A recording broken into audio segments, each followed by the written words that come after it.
Yeah, I'm here. Yes, thank you. Can you share some information about yourself? Hello, everyone. I'm Trần Lê Thanh Linh.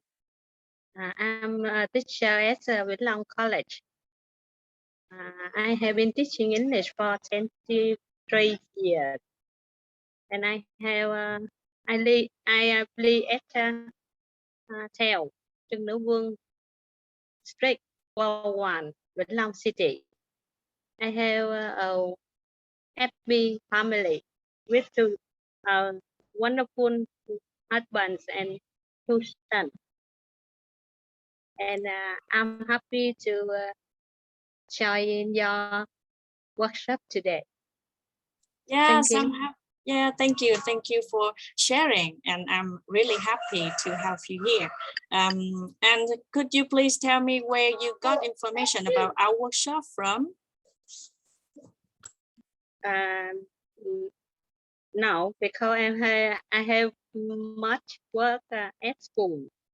I just have some see some interesting picture about your advertisement on Facebook, but I don't know much from specific information.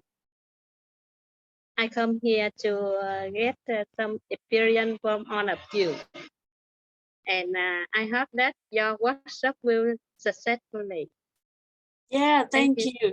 Thank you. Yes, and I hope that our workshop will somehow satisfy you. Thank you. Thanks for sharing. Okay, and the last person I would like to invite, Hoàng Lung. Are you here? Okay, yeah, I'm here. Yeah, could you please share some information about yourself?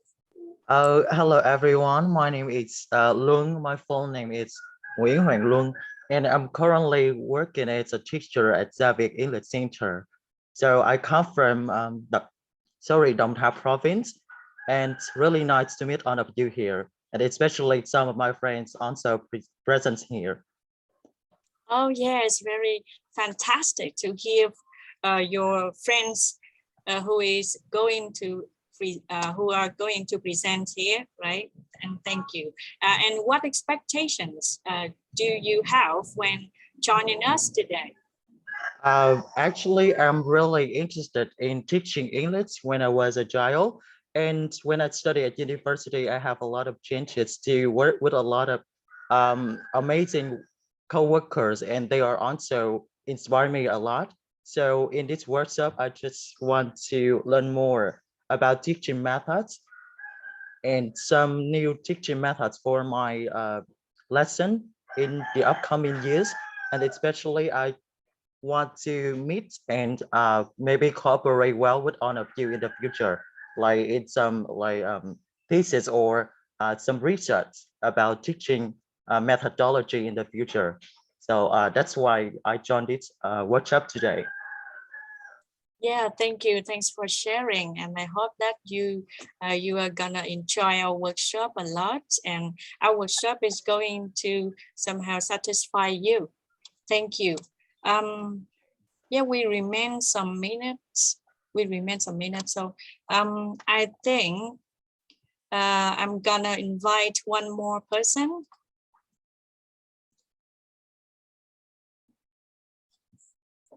Who volunteers? Who will volunteers to share something about yourself? Oh, Miss Quỳnh Như.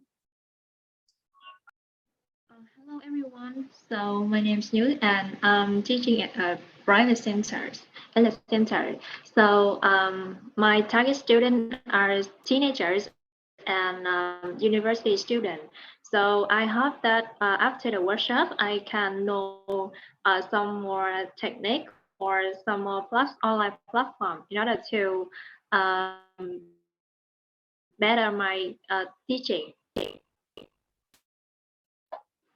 Yeah, that's all about my sharing. Yeah, thank you. And where did you get information about our workshop from? Yeah, I get information on Facebook because there are a lot of information on your fan page. So I think that is really interesting to me. And that's the reason why I registered and attend the workshop today. Yeah. Yeah, yes, thanks for being here. And everybody, please turn on your camera so that we can shorten the distance.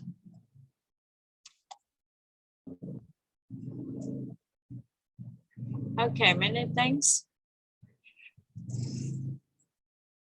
And one more time, please change your original name into the name code.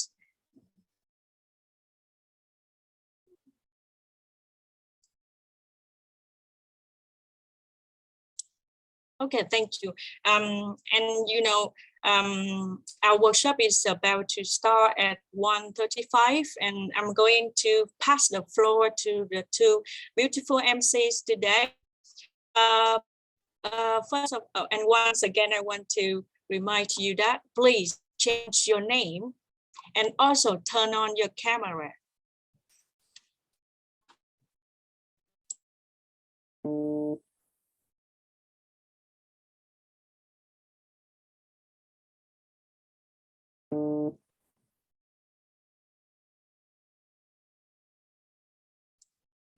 Okay, thank you. And I think I would like to invite the last person. We remain a minute. Bình Phạm, Miss Bình Phạm, are you here?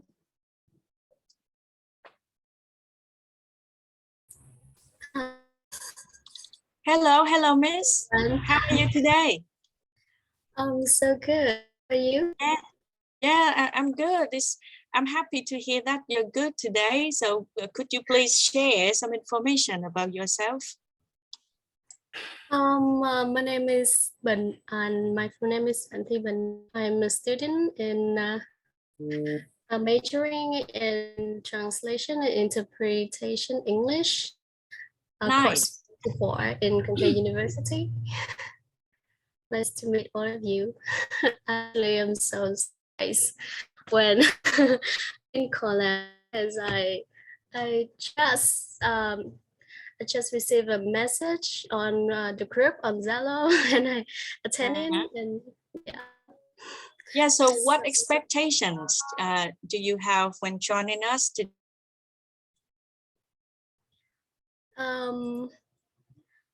Actually, I look in your name, the name of the workshop, and I kind of interested in development in career. As I think I hope to learn so many skills for developed my some skills in future careers and in a professional environment. Yes, yes, thanks for sharing, and I hope that the workshop will bring you something meaningful today. Yes, yeah, everybody, and it's time for our workshop to start. So I would like to welcome our two beautiful MCs, and once again, could you please change your name into the name code? You can find out your name code in the invitation email, and if you have trouble switching your original name into the name code, just type in the chat box. We'll support you immediately. Okay, now please welcome the two MCs, Miss Tường Vi and Dong Trang. Yeah, ladies and gentlemen, a very good afternoon to everyone and welcome to our workshop on innovative teaching practices and professional development, an issue that is becoming more and more critical for EFL teachers. And our event today will surely give you a lot of new ideas about teaching practices that might be useful for your teaching. And so please relax and enjoy the rest of this afternoon. It's my delight to be your MC for this informative workshop. I'm Tường Vi, and I'm so happy to be accompanied by my charming co-MC, Miss Đoan Trang. Good afternoon, Miss. Good afternoon, Miss. Good afternoon, ladies and gentlemen.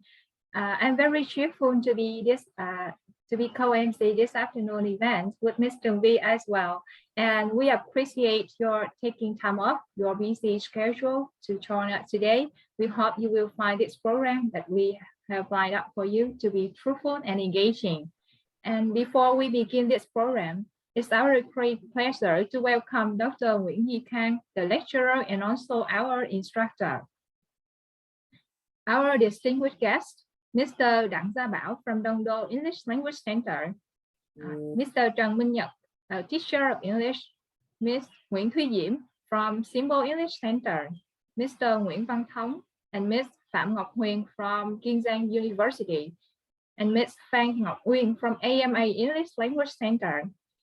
Our honorable presenters, Mr. Nguyễn Ngọc Sang, Mr. Thi Hoài Thanh, Mr. Huỳnh Trung Lập, Mr. Phạm Đức Thọ, Ms. Lê Bảo Trân, and Mr. Đặng Hoàng Tuấn, and all respectable participants of today's workshop. And let me first of all introduce you the agenda. We will set the ball rolling with the opening remark from the doctor and also our lecturer of the course from 13:45 to 15:15, and we will have the first three speakers performing their presentations. After that, we will take a 15-minute break at 15:15. During the break time, we will organize a game, and I hope that we can have your participation. After the break, we will continue the event with the rest of two presentations. Finally, a lucky draw will be held for those who join us until the end of the workshop. To begin our workshop today, we are pleased to have Dr. Nguyễn Duy Khang, our instructor, to deliver his opening speech. Thank you. Hello, everyone. Can you hear me well, right? Yes, we can hear you very well. Just welcome to our first workshop of this year for this course, MA28, and this course with the name Professional Development and English Language Autonomy. And this is a practice section in my course that all of the members in the group will try to act and present and organize a real workshop with visitor, with listener, with audience, with everything from the last week, from preparation from last week, and now it is the time to see their performance. Okay, welcome to my course, and don't think that it is a course, it's the workshop for you. Okay, thank you very much, and good luck. Bye bye.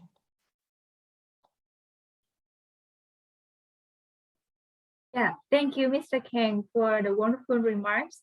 And moving right along, it's now my pleasure to welcome our first speaker, Mr. Thi Hoài Thanh. He is a teacher of English who has been teaching English at Slavic Language Center for about 2 years. He mainly teaches young learners and teenagers. So, boosting learner autonomy and motivation among students at this young age is, excuse me.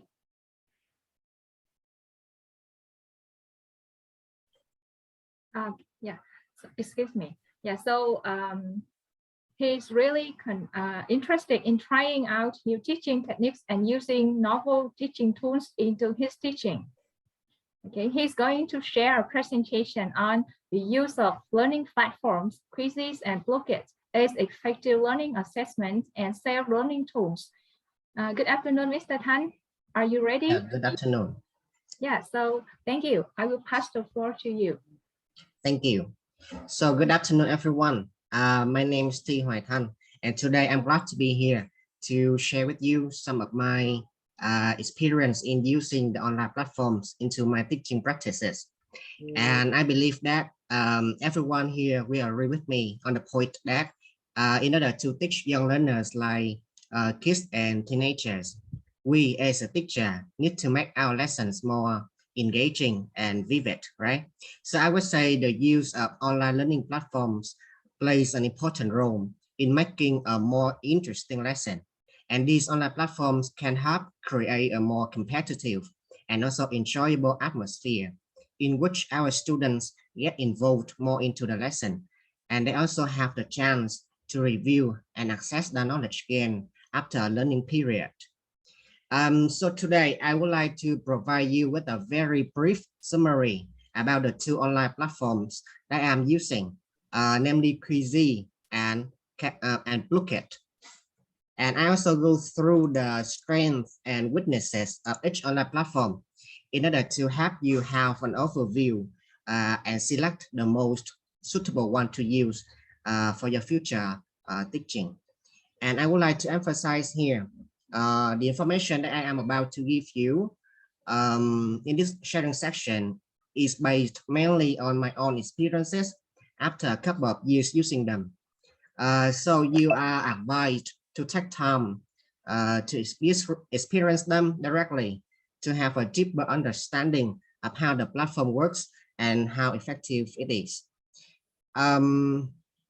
So right here, I would like to conduct a very quick survey. Have you ever used Quizy in your teaching? If yes, please write down the word yes in the chat box. Again, please write down the word yes in the chat box if you have already used Quizy in your teaching practice.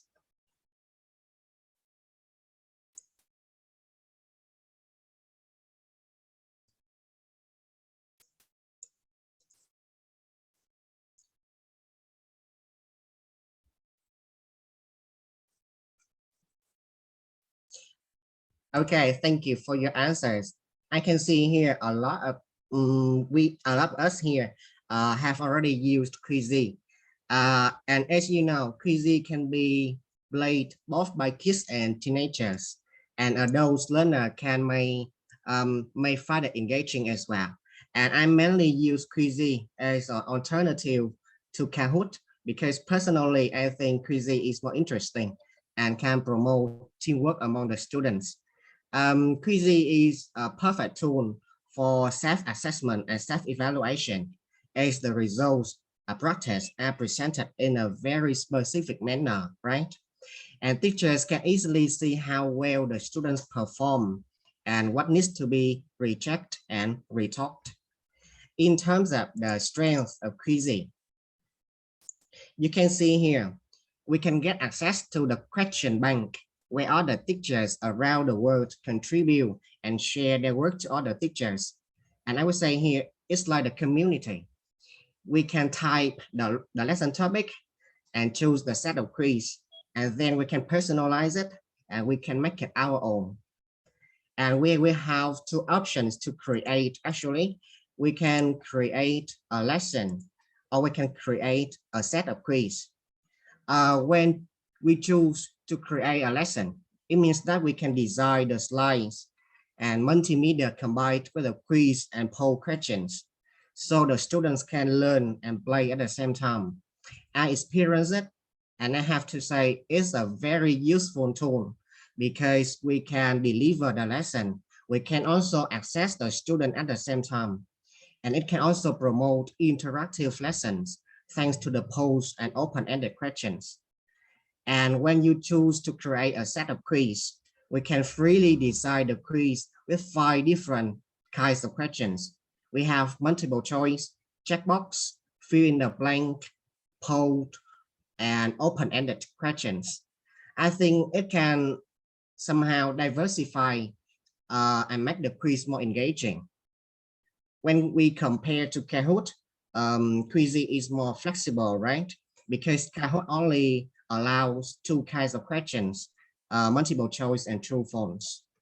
And besides freely choosing the question type, we can also insert the images, audio, or even videos into the quiz. It can support well if we wish to let the students have a chance to practice their listening skill. And we can also set the time limit for each question ranging from 5 seconds to 15 minutes. Yeah, and one point in favor of quizy is that it's about the question design. We can highlight important words and phrases by underlining the words, or we can change the color of important words, or we can also italicize the words. This is the plus point that other platforms don't have actually. And you can see here in the picture, we can add the explanation after each question so that the students can intensify their knowledge, or they know why the answer is incorrect in some cases, right? And when playing the quiz, we will have 3 options. Option number 1, classic. It means the students play the quiz individually. Option number 2, team option. It means the students are divided into 4 teams and they compete as a team. And the last option here, the test, it means the student take it as a test, but yeah, we say less stressful than the paper test, right? And when playing, the students can also collect the powers up, such as double the score, freeze the time, or delete 2 incorrect answers.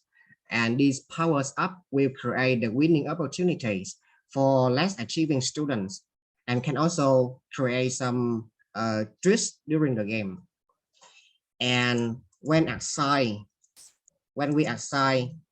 the quiz as a homework, the students just need to click on the link that we provide them and we complete the quiz at home. This kind of practice can help create a more active learning attitude because it acts like a competition in which the students' answers are scored and the students will try their best to be in the top, right? And after the deadline is over, as you can see here, when the deadline is over, we can see the results of every student's work, and then we can have upcoming plans for what needs to be improved. And I would say the reports here are very detailed and specific. Last but not least, the students can also download the Quizy application into their phones, and it's smoother, and the students can log in the game more quickly. And you can see here, the appearance of Quizy application is very colorful, and it can easily grab the students' attention. However, Quizy also has some weaknesses that we need to take into consideration. One of them is about the flow of the quiz.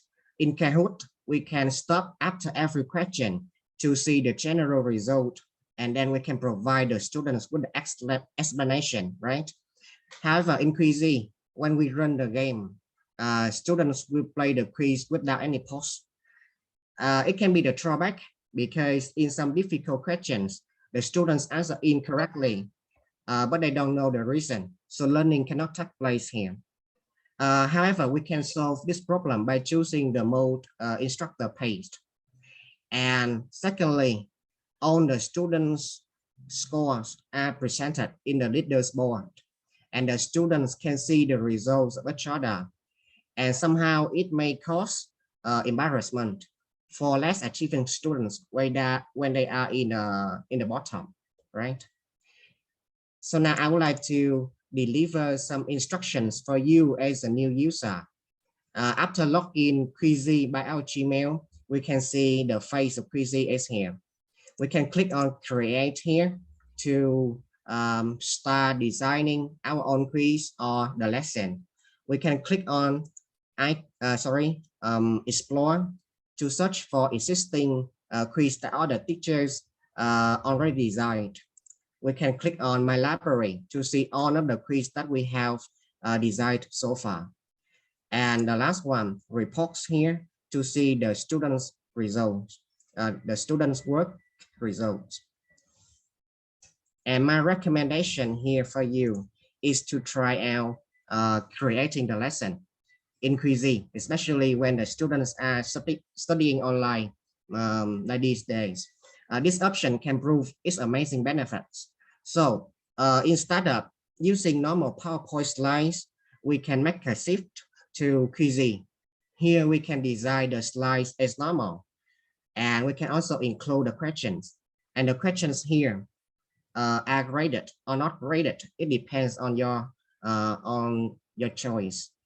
And they can help create a more competitive learning atmosphere.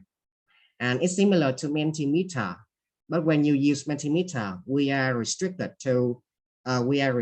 in terms of the number of slides, right? And moreover, the late coming students can enter the lesson after it is started. And I think it's a very good thing. So that's all about quizzing, and I would like to make a shift to Blooket, the second online platform that I would like to introduce to you today. And the same question, have you ever used Blooket in your teaching practice? If yes, please write out the word yes in the chat box.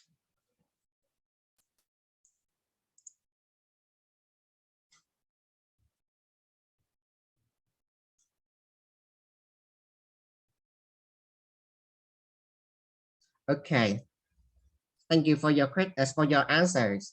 And I can see here mainly the answer and no.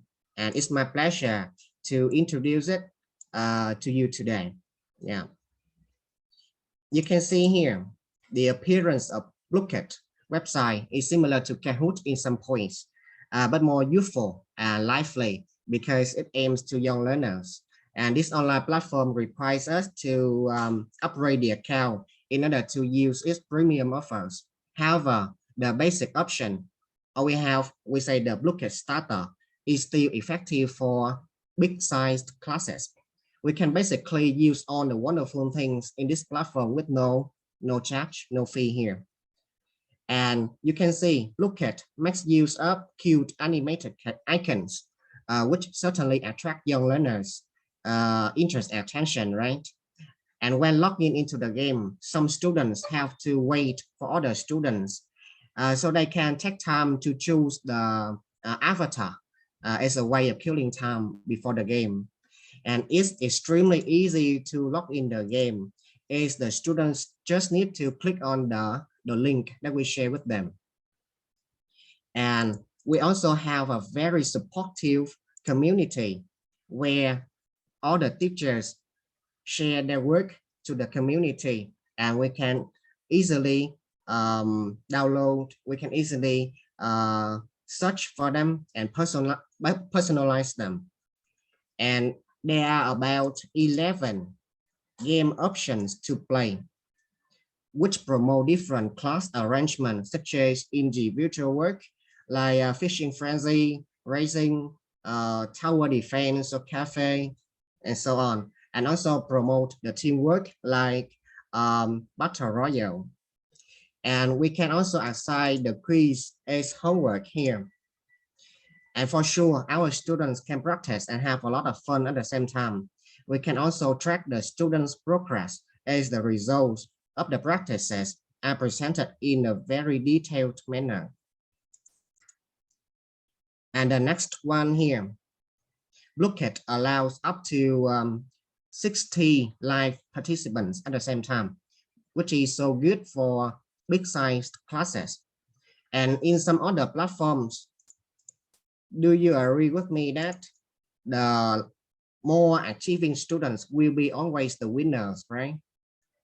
However, in Blooket, it's not the same. In Blooket, it helps the less achieving student. They have the opportunities to be the winners, because during the game, Blooket has some tricks. Yeah. So it can boost other students' motivation when they play the game. In other words, I would say, in order to win the game, the students need both knowledge and fortune. And in some occasions during the year, we as a teacher can try out new game versions like the Halloween, Christmas, or New Year. And for sure, other students can learn something interesting about the culture as well. However, like Quizy, Lookat also has some weaknesses. As you can see here, the outlook of Lookat is somehow childish, right? So it's more suitable for young learners only. And sometimes the point counting system may be a problem because there is a clear distinction between good students and low achieving students, which may cause the feelings of inferiority and discouragement. And like all the online platforms with very great excitement, sometimes the students play the game for winning, not for learning. So we need to take it into our consideration. And here I also give you with the brief instructions as the new user. We can click on the icon create here to create a new set of quiz, or we can click on the icon explore to search for existing quiz that all the teachers in the community share with us. And all of the quiz that we design are assembled into the folder My Sets here. And the set of quiz here can be modified and copied. Yeah, and the number of questions of each quiz should be more than 20 because the questions may be repeated during the game. And before playing, we can click on the icon host and choose the game version to play.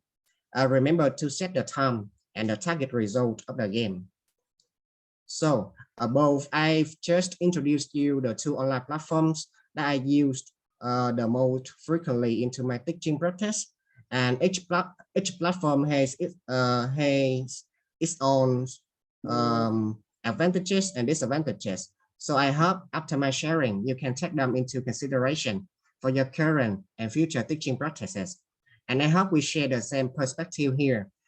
These online platforms are good tools for promoting engaging lessons and can boost students' self-learning as well. And thank you for listening.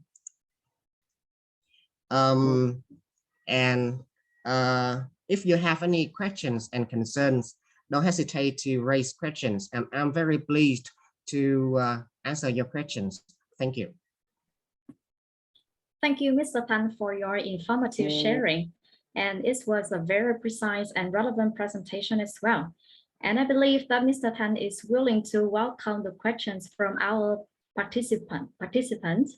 So please, if you have any questions, please just raise your questions here. Yes. Okay, we have, I see the hand from Miss Thuy Diễm. All right, so yeah, Miss, please. Hello, everyone.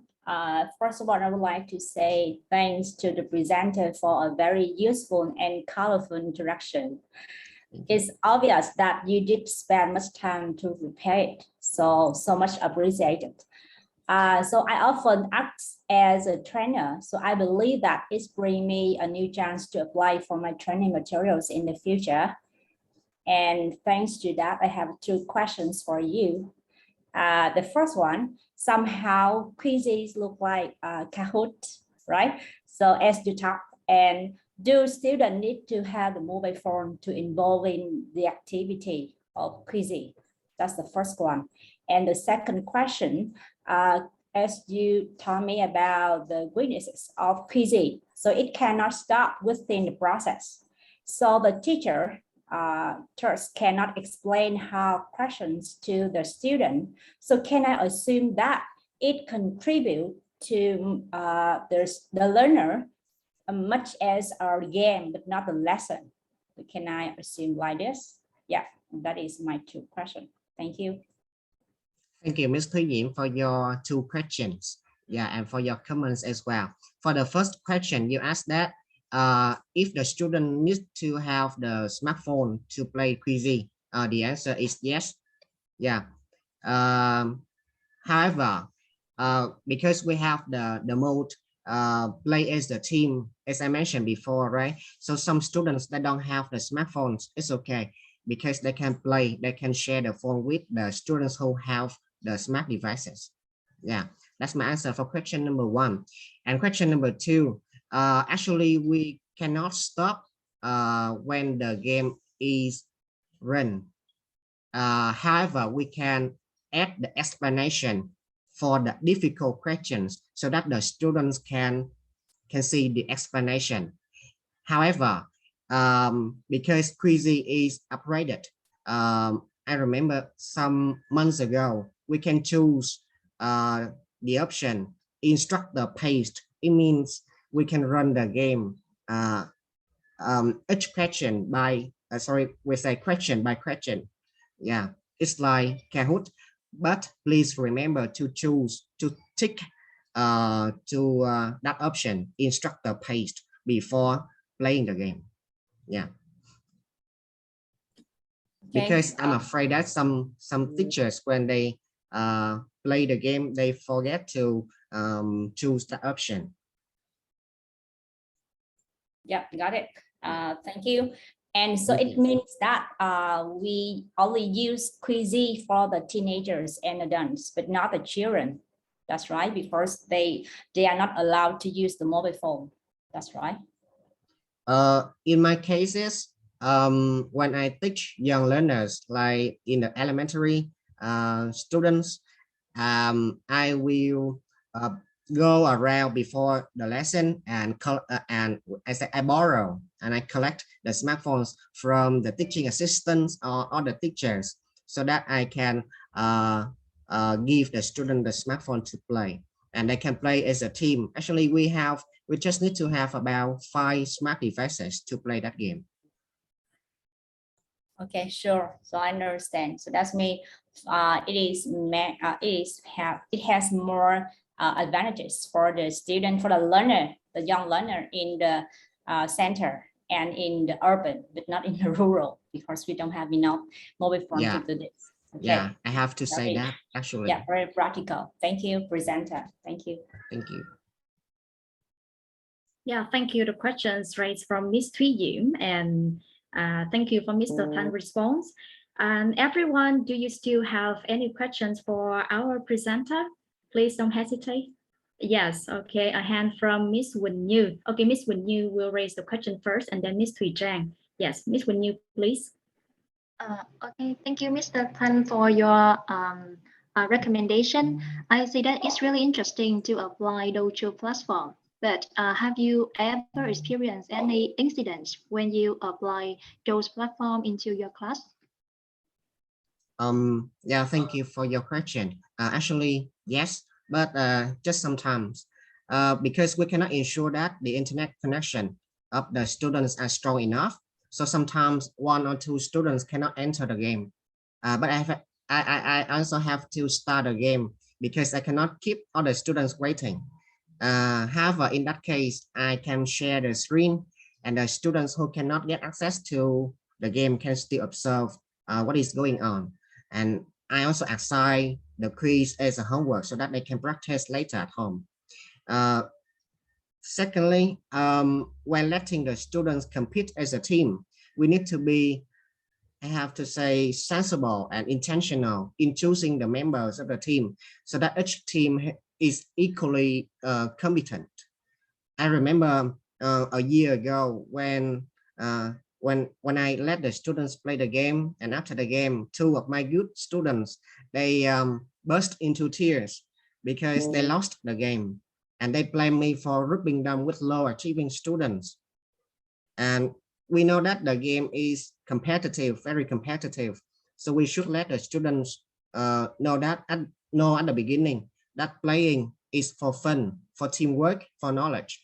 So don't try to be so competitive and severe. Yeah. Thank you. Yeah, thank you for your answers. Yeah, thank you. Yeah, thank you, Miss Wen Như. And Miss Thuy Trang, I think it's time for you to questions. Thank you. Thank you, Mr. Tang, for your sharing. And I also have a question for you that when my class size is big, I mean that about more than 30 students in a class.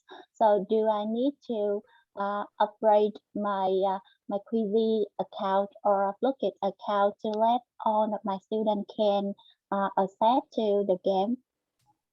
Yeah. Okay, thank you for your question. You mentioned the upgrading. As I mentioned before, when we use Fluket, the option Fluket Starter is completely free, and you don't need to upgrade the account, but you can still utilize all the basic functions, and it allows up to 60 live participants at the same time. So no need to upgrade here. In terms of Quizy, the fee for upgrading to Quizy Pro is about $2 a month. And after upgrading, you can make use of more existing resources. We can avoid advertisements.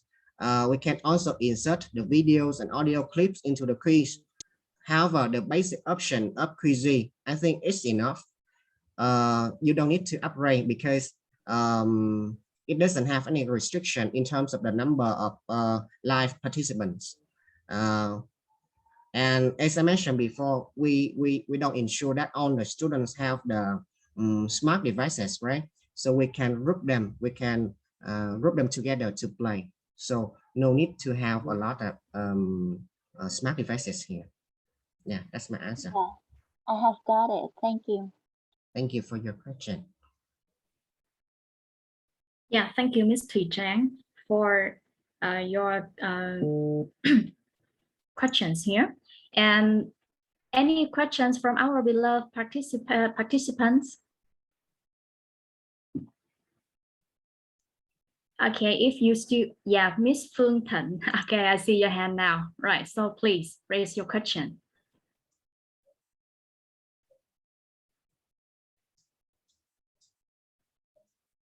Oh, hello, Miss Thịnh. Yes, thank you. Besides Lookkit and Quizy, have you ever been using other platforms that have the same feature? Yeah, yes. I have been using several different online platforms, and I also wish to share with you all of them, but time doesn't allow. I mainly use Lookkit into my teaching, and I believe all of you here try Lookkit once in your teaching, right? If you are interested, you can also get to know about GimKit. Yes. Yeah, GimKit. Or we have AHA Slice, or we have Bamboozle, right? Yeah. Or we can also try Jeopardy and Workbone. Yeah, they are useful tools to make the lesson more engaging and more motivating. Yeah. Yes. Especially thank you for your suggestions. Yeah. Right, thank you, Mr. Thịnh, for constructive question for Mr. Hoài Thanh. Okay, from your questions, you can learn with some more useful platform for teaching. Okay, so our participants, if you still have some more questions for Mr. Hoài Thanh, please submit your questions via the link provided in the chat box, and our presenter will respond your questions via email. Yeah, thank you. Thank you, Mr. Hoài Thanh, for a very successful presentation. Thank you. And now, everyone, I would like to introduce our next speaker. We are extremely honored to welcome Mr. Nguyễn Ngọc Sang. He is an English language teacher and an MA candidate in Can Tho University. His target students are teenagers and beginners of the English language, and with every position in teaching, he pursues English by sharing in his professional development. Therefore, his philosophy in both teaching and learning is to bring, share, and listen to colleagues and students for new things and ideas. His presentation is on barriers teachers face in integrating ICT during English lessons. However, we truly regret to inform you that Mr. Sang is unable to deliver a live presentation due to health concerns. We will instead provide a video of his presentation. And our beloved participants, if you have any questions for Mr. Sang, please type and send your questions via the link provided in the chat box, and Mr. Sang will respond them via emails. And now we are about to play the video and hope you enjoy it and find it useful.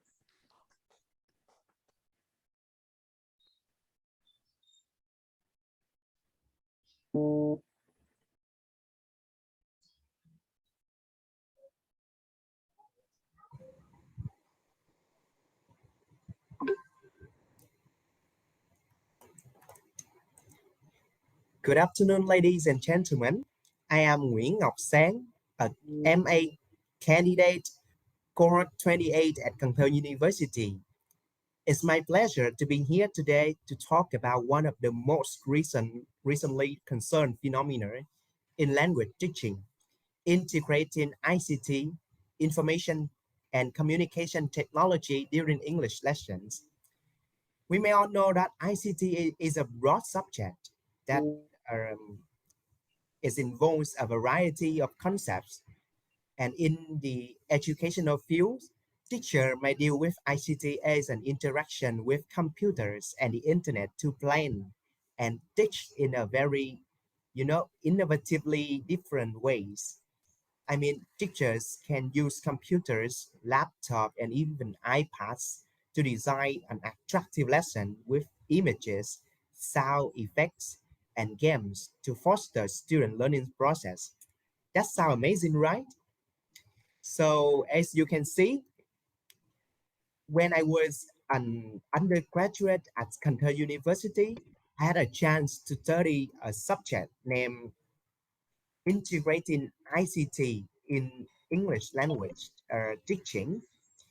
So I think this is a very amazing and interesting subject that I have ever learned.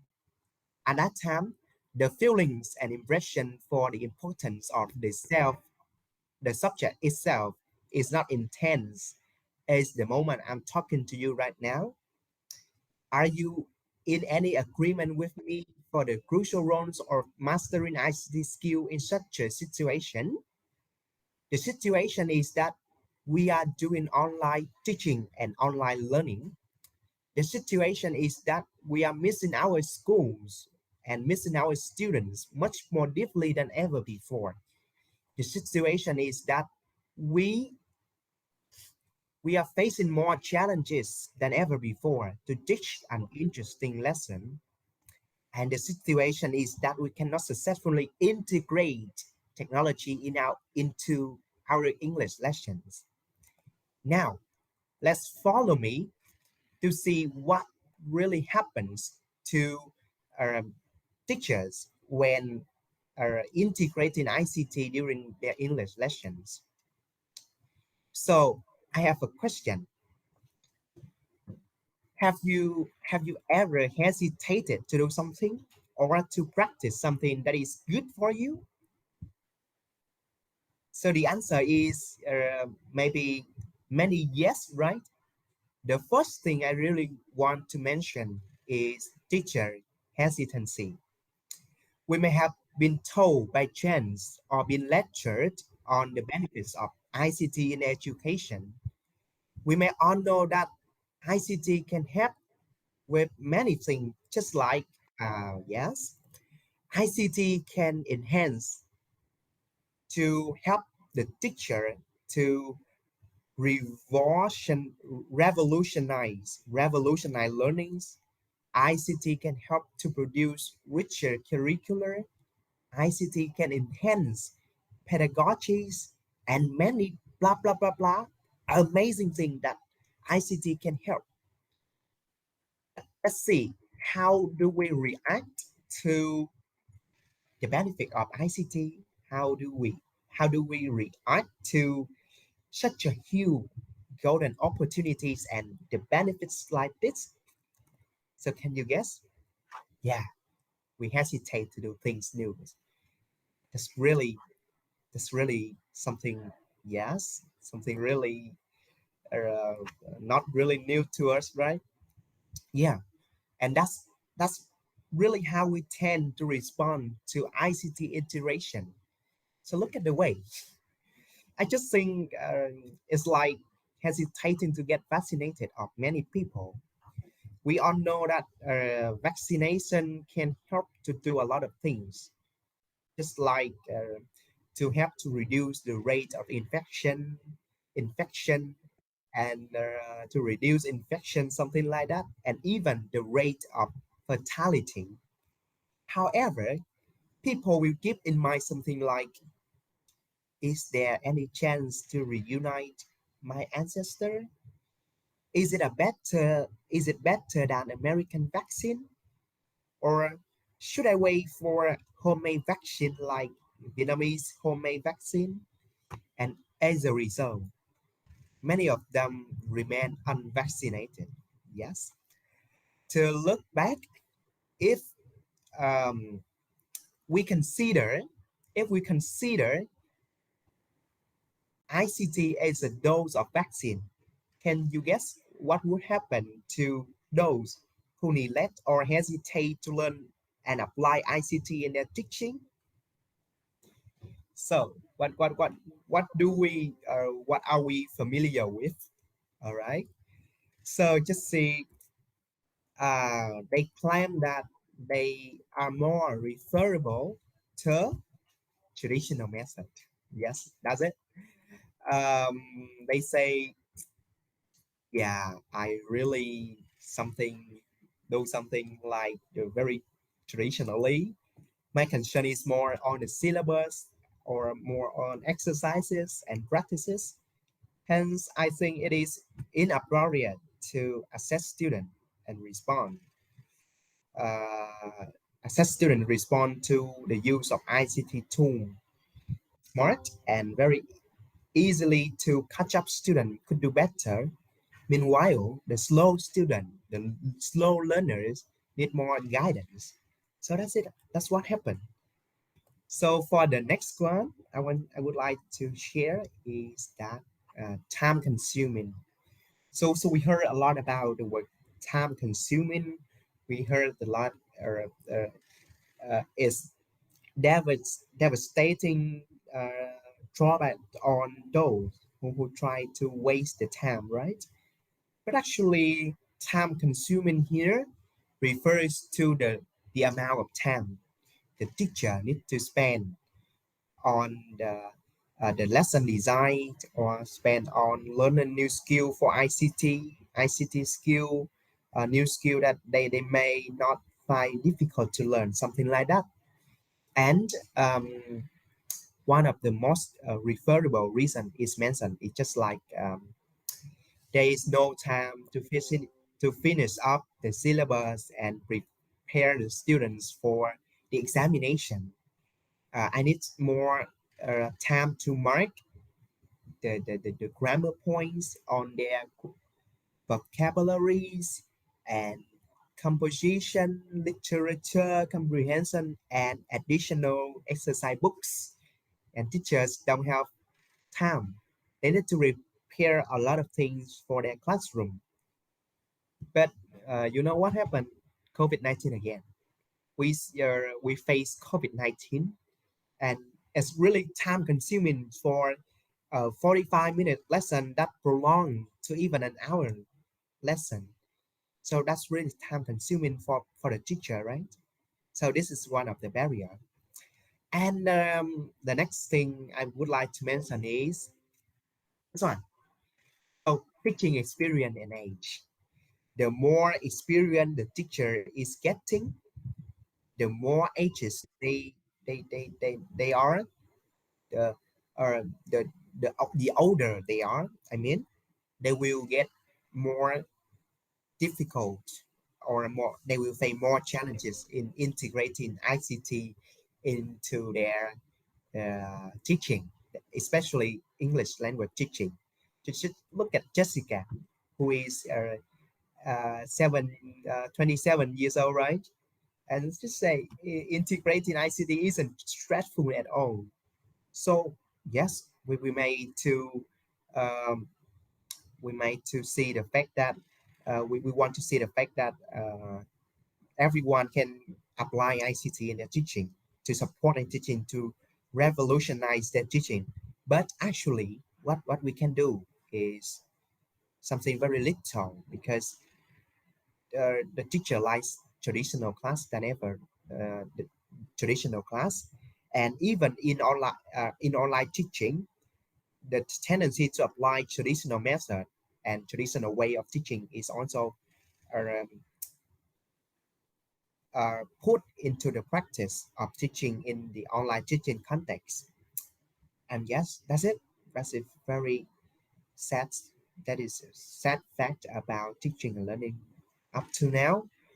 And one of the most referable reason that teachers may have mentioned is their most challenging barriers in applying ICT into their teaching is that they lack of ICT skill, and they lack of the support from the school and from the teachers, from their colleagues and from friends.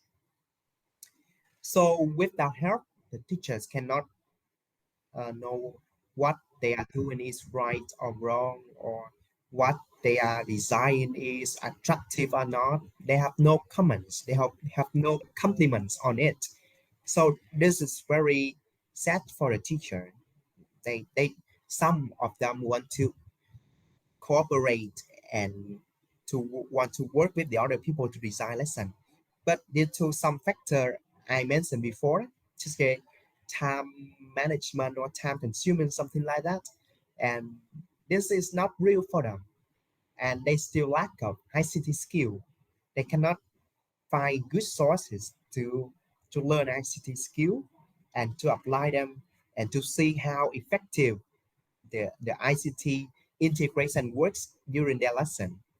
So this is very important truth, that teacher lack of ICT skill and lack of support from their colleagues. So let's see. So what can we help teachers to overcome these kind of barriers? So the first one I want to mention is about attitude. So attitude means a lot of things to every teacher. As being a teacher, we know that teaching attitude for our student is very important. Attitude account for 70% of success in the new future, in the future, and in a very near, very close future. But actually, some of the teachers didn't want to change. They want to remain the attitude of teaching as a teaching lessons or traditional class, I mean on-site classroom, and they want to interact with the student. Yes, we appreciate that, but actually at this time, the situation is getting more and more harsher, getting harsher and harsher for the teacher and the students to be really in the same place and to interact with the others just like a normal. And during the time that COVID-19 did not happen in the past, but actually attitude can account for the successful or ICT integration during English lesson. So if we can change and maintain positive attitude about how and what we can do and learn from ICT integration and the benefits of ICT integration into English lesson, the teacher will learn a lot. We will have more incentives, more motivations to continue their learning as a long-term professional development. The second thing I want to mention is teacher innovation. So being innovative is something very challenging to some teacher also. And I think teacher may face a lot of challenge because they cannot generate a new idea, and they need to be innovative for their teaching method, innovative in the pedagogies, innovative in the lesson they design, to be innovative in the in every aspect of the lesson. So some remains unchanged, just like traditional ways, traditional method of teaching, face-to-face, homework, exercises, and practices. These things are boring. We know these things are boring, very boring. And the next thing that we need to provide the teacher technical support and any accessibility that the teachers can learn and can refer to um, get their job better. And the final one is time management. The teacher needs to very careful in planning what they do and what they could learn and what they can bring to the classroom practices. This is very important because if they are not good at time management and they don't have time management skills, thing gets more challenging, more harsher, a little bit harsher, and more. I mean, if the teacher fail to manage the time, they will fail in their lesson because in current situation, the teacher need to spend more time to design the lesson, need to spend more time to deal with the computer and the internet or something like that, and that's it. And so life is always boring. It is somehow boring, and if you are sad, you can buy a cup of milky tea, right? And with a cup of milky tea, doesn't make you happy. So you try 2 cups of milky tea, yes, and then you will be a little bit happier, right? So for ICT integration, I mean, if we face challenges, if we cannot deal with ICT integration in our classroom, and we are not good at this skill. So what can help if we are set with ICT barriers? So I think books can help. So on today presentation and workshop, I would like to introduce you 2 course books that we may feel interested in, and you can buy it because they are all written by our lecturers, Mr. Nguyễn Duy Khang, PhD, Miss Phan Thị Tuyết Vân, PhD, Mr. Nguyễn Văn Lợi, Mr. Phan Việt Thắng, and Miss Lê Đỗ Thanh Hiền. So these are the 2 course books. I hope that you can learn and find something new and useful for your teaching and applying ICT skill in your English lesson.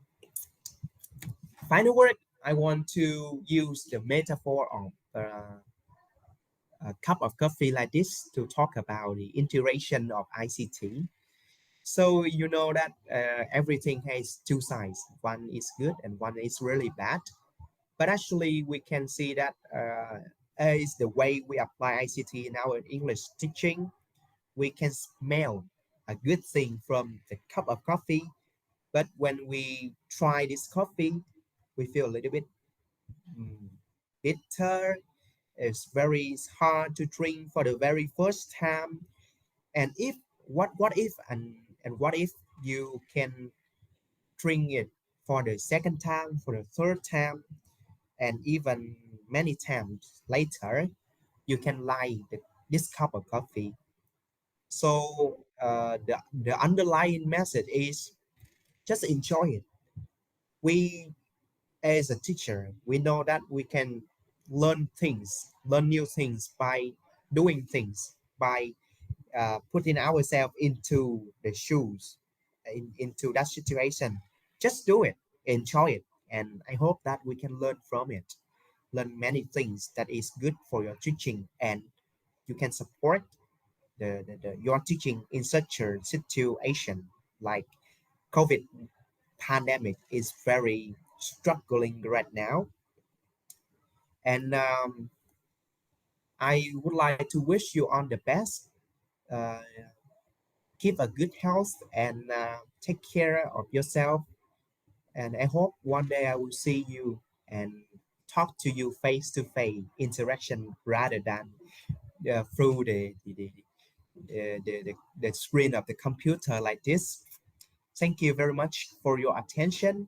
Wish you a nice day, and I hope that our workshop can provide and have something for you to bring home. Thank you very much for attention. Thank you.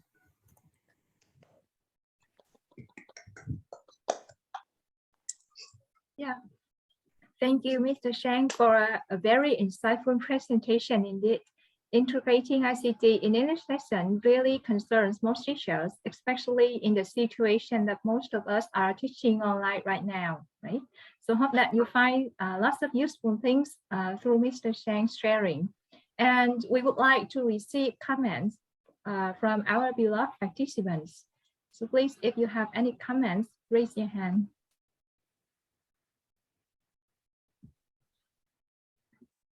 Yes, all right. So Ms. Hoàng Yến, please.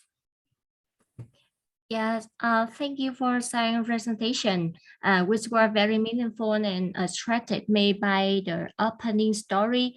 From this presentation, I know more about the importance of knowing more about technology that will help teachers a lot in teaching, especially during this time.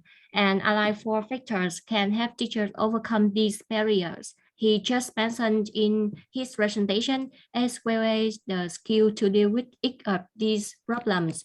Once again, thank you very much to my presenters for this useful information.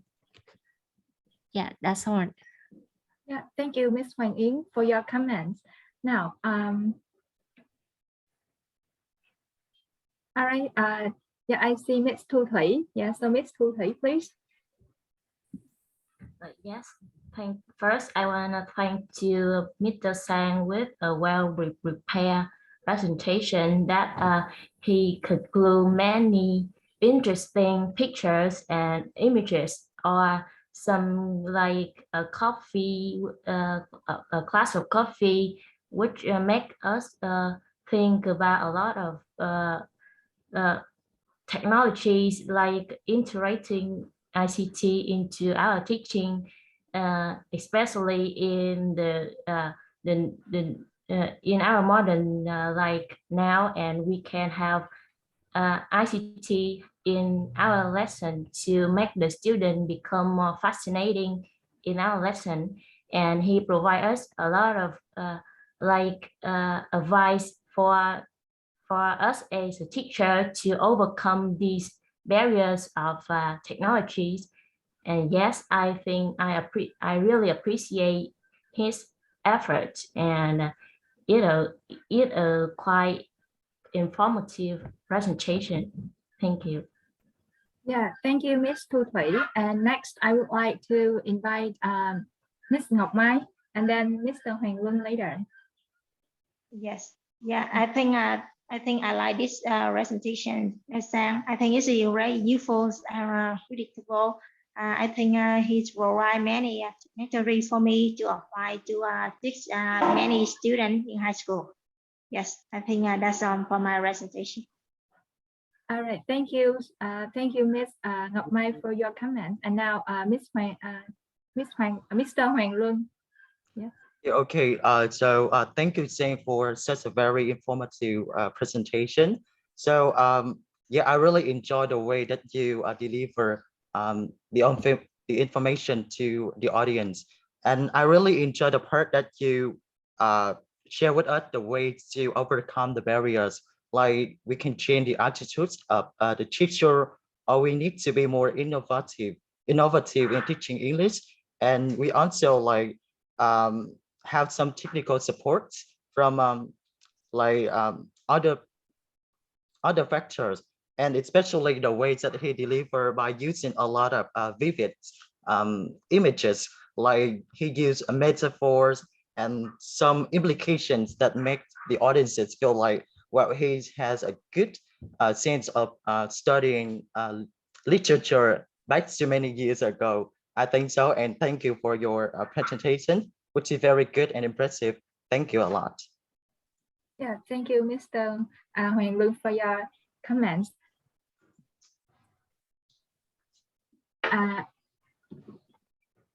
All right, and next I saw a participant. Okay, so Mr. Huy, right? Hello. Yeah, I see your raise your hand. So can you turn on your mic?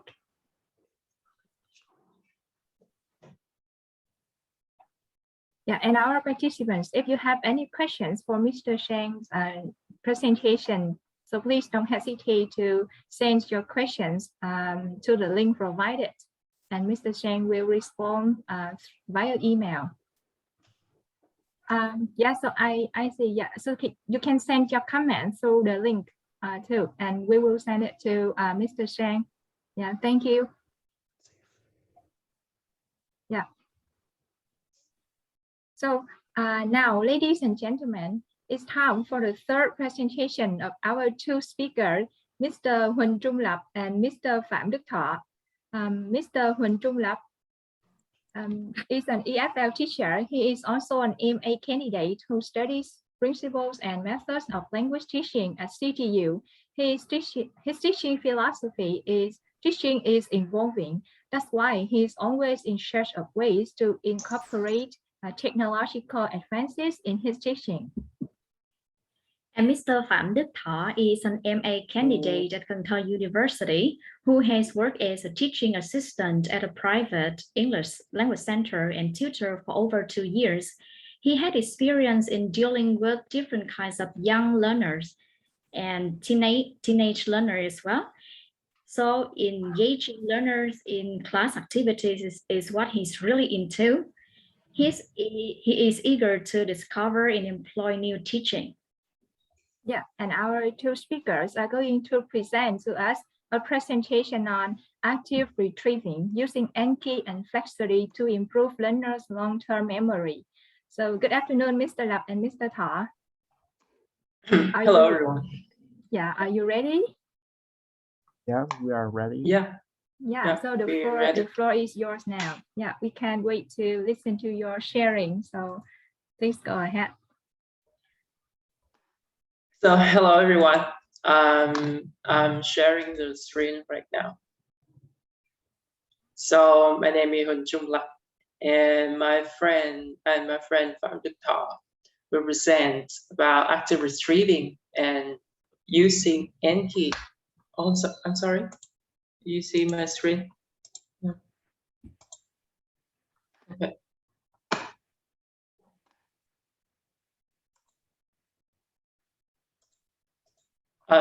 So my friend will present about active retrieving and how to use Anki and Flexity to improve learner long-term memory.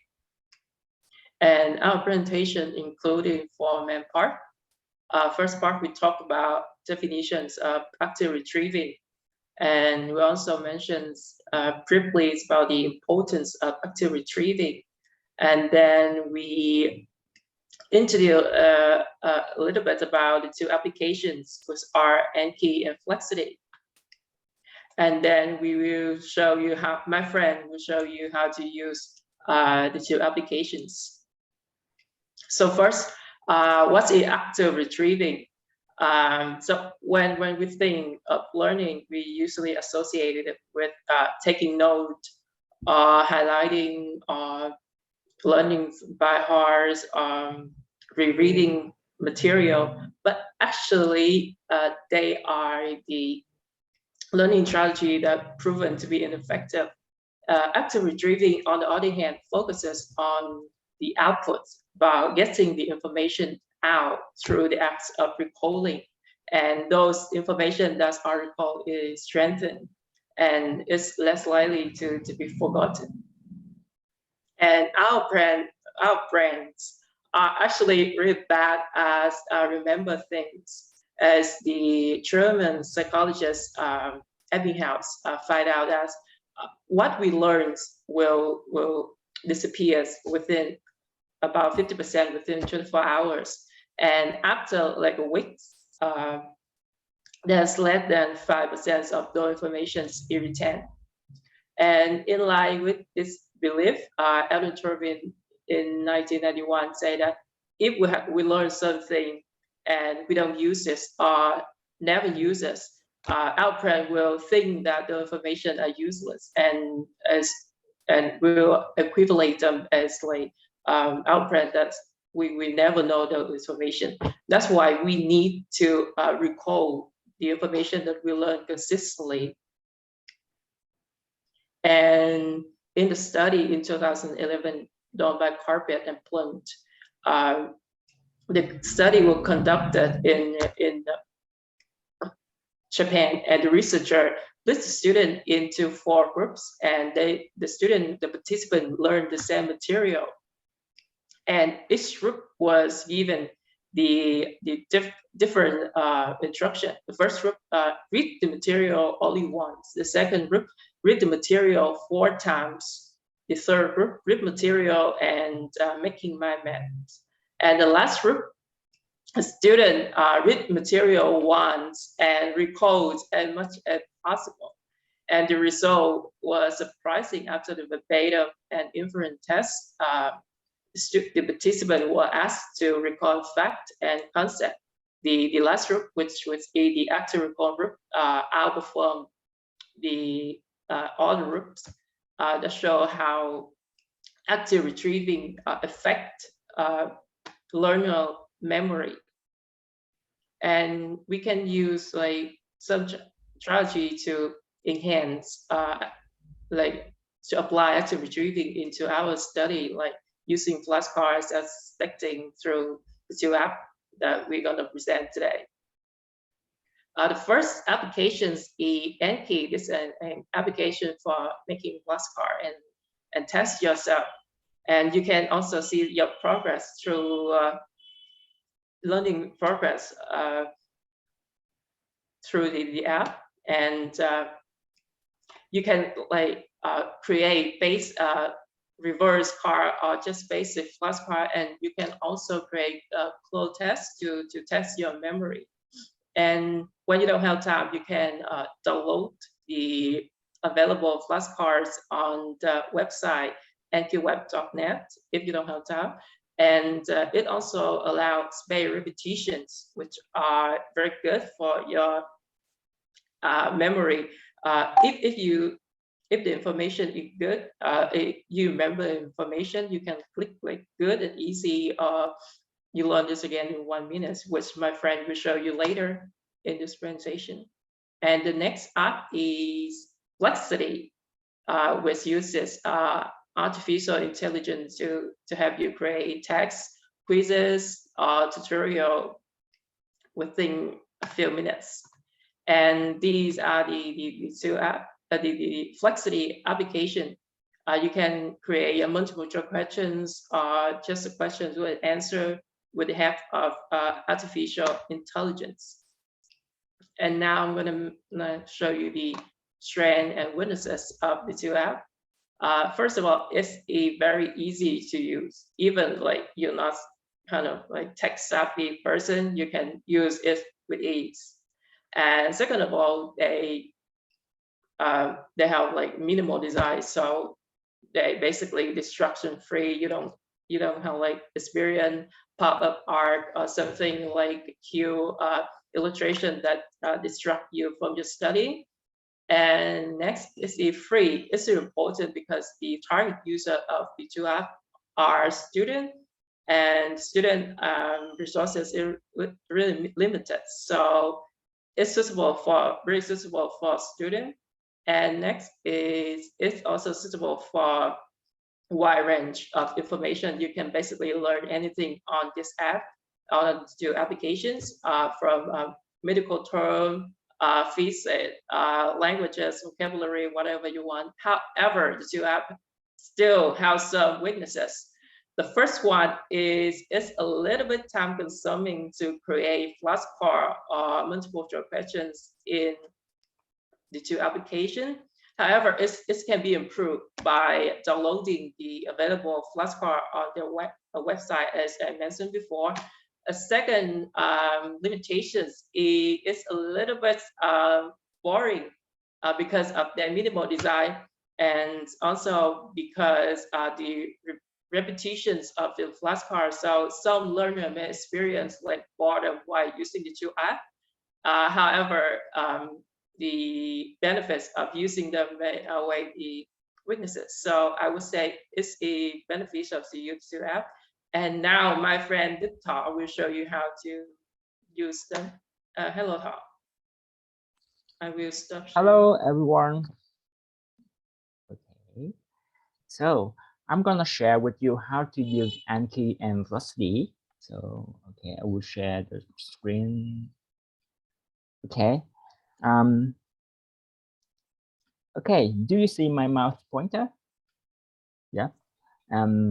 So first we need to okay, I will show you the way of creating a simple flashcard with Anki. So we need to open Anki first.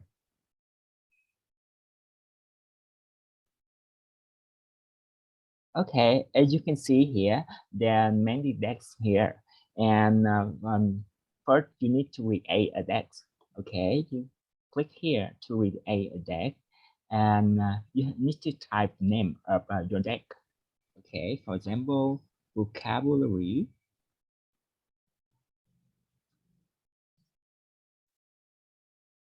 Or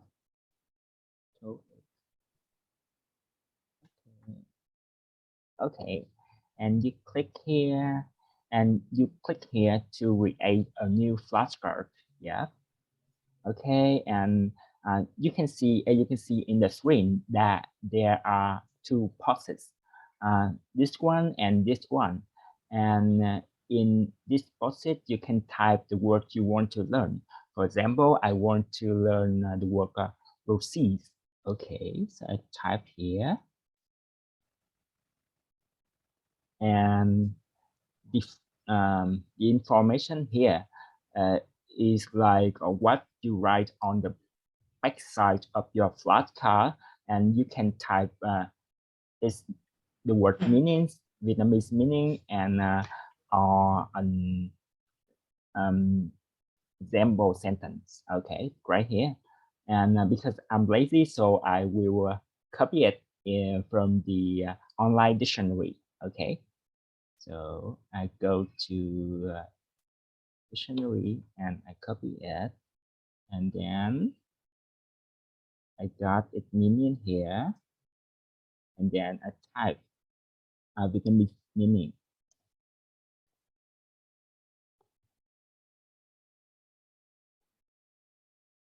And I copy an example.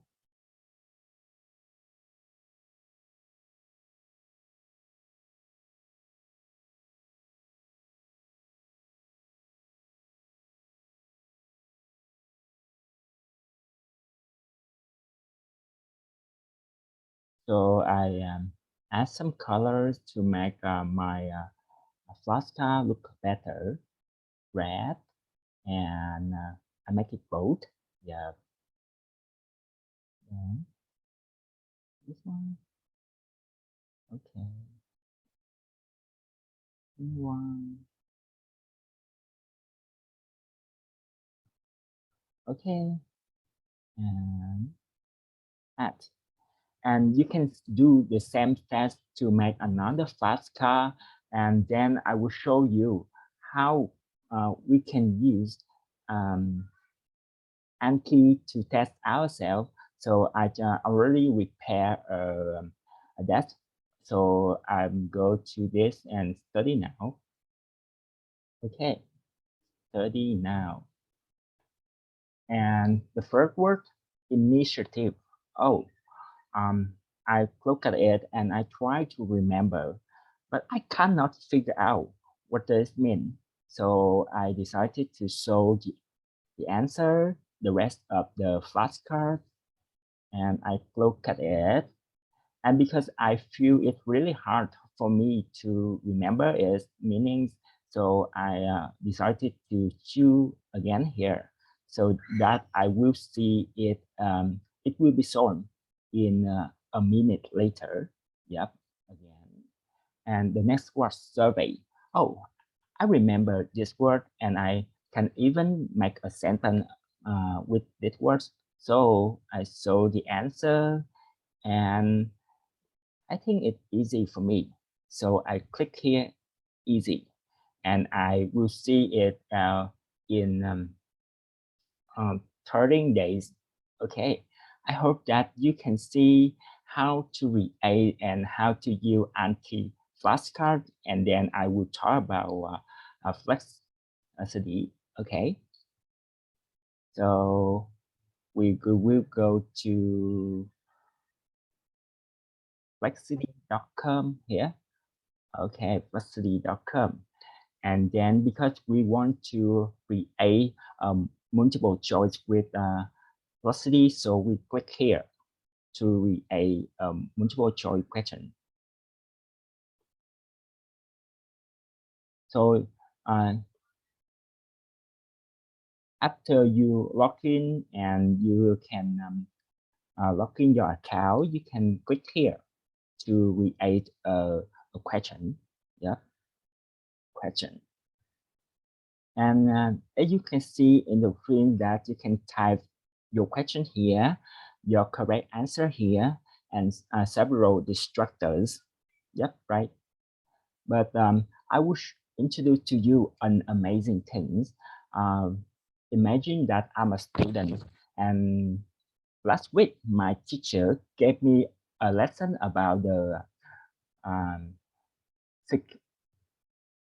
circulatory system, and I got some notes here, and I want to make a question from this statement. For example, this statement: the artery can carry oxygen with blood from the heart to other parts of the body, and I copy it,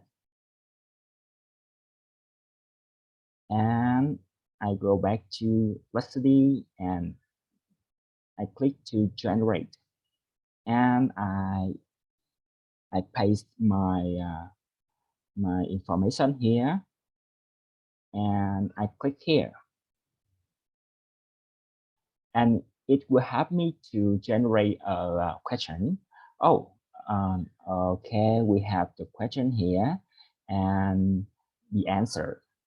Yeah, and you can see that there are many different kind of questions because I try to fill in the blank. So I choose this question and I just type what I want to, some destructors here. For example, when, vents. Okay. Capillary. Yeah. And then done. Okay, we already have questions that we can set ourselves. And if you want to make another question, you can click here, or you want to edit your question, you click here, and you want to delete it, you click here. And after we finish a set of questions, we can share the link here.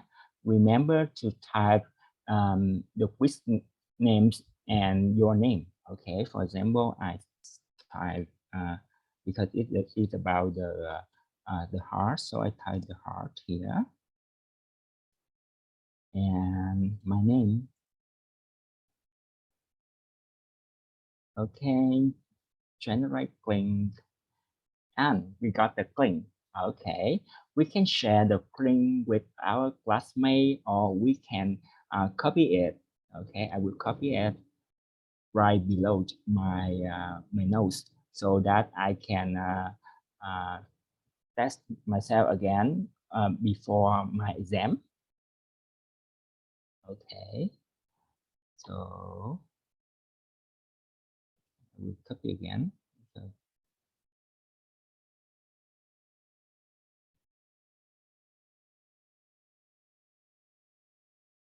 oh.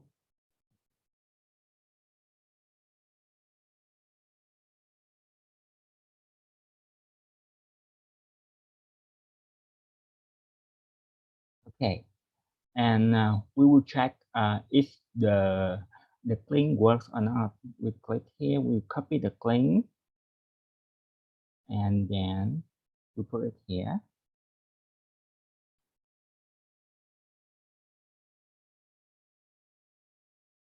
Okay.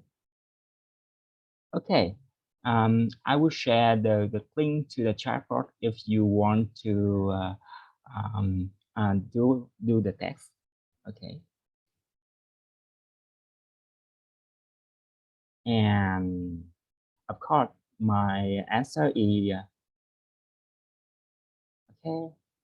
We have correct answer. So I hope that you are eager to use Anki and Varsity on your teaching process. And I hope that you can show your students how to use Anki and Varsity so that they can use them to testing themselves. Okay, thank you for your listening. Yes, thank you, Mr. Lap and Mr. Tho, for your inspirational and practical sharing. And we truly appreciate your cooperation and contribution. And ladies and gentlemen, have you got any questions for our two presenters now? Please raise your hand. Okay, yes, here I can see Miss Bích Thuyền hands. Yeah, please raise your question. Okay, so congratulations for your presentation. Thank you very much for a very informative and impressive presentation from two handsome presenters here. So I have never known about these kinds of apps, so I think I can bring something home and apply for my future teaching. So I have a question for you. So what makes the two apps better than others, since I know that there are many apps with similar features? Yeah, that's it, my question. The question is to me? Yes. Okay. So thank you for your very interesting questions. So you said that there's many, there's a lot of application with similar feature like Quizless or Brandscape also. But what makes the two apps better than other? I think is their design. They're quite like simple, and I would say boring than the other apps on the internet. So because of the boring feature, that's make them really effective in helping learners to focus on learning instead of being distracted by like advertisements or like pictures or interesting things, I think. And the next thing is the two apps are free to use, so I think it's make them better than other applications, because other apps like Brandscape, like you have like 1 month trial, and after that you have to pay for to be a member. So I think that's what makes them better than other applications. Thank you for your thank questions. you very much. Yeah, thank you very much. Thank you. Yes, okay. Thank you, Ms. Thuyền, for raising a very constructive questions for Mr. Lap. And before I invite Mr. Huỳnh Đào to raise the questions, I also want to notice that if you still have some comments for the presentation, you can also give us now. And now, please, Ms. Huỳnh Đào, yes, it's your time for questioning. Yes. Yes, thanks for your informative sharing about the two apps, Anki and Varsity. And I have a question, is that have you ever experienced any problems when you use 2B apps? Thank you. Okay, I will answer your questions. Okay, so to be honest, I have never experienced any difficulties when using Anki and Varsity. And but I want to share that I usually spend a lot of time thinking about good distractors Yeah, because I can have the correct answer, but sometimes I have to think about the structure, how to make it. It look brilliant and it's not silly the structures, and but I think it's an opportunity for me to look at what I have learned in class and when I read a question. So it is time consuming, but it's okay for me. Yeah. Yes, thank you. Yeah, thank you for Ms. Huỳnh Đào questions and Mr. Tho answers. Yes, here, I can see a hand from Mr. Minh Nhật. Okay, yes, please raise your question. All right, thank you for inviting me. Hello, everyone. I thank you for your presentations, and I really love to know about the first application where you make flashcards, the flashcard making operator. The first one is Anki, right? ANKI, right? Yeah. All right.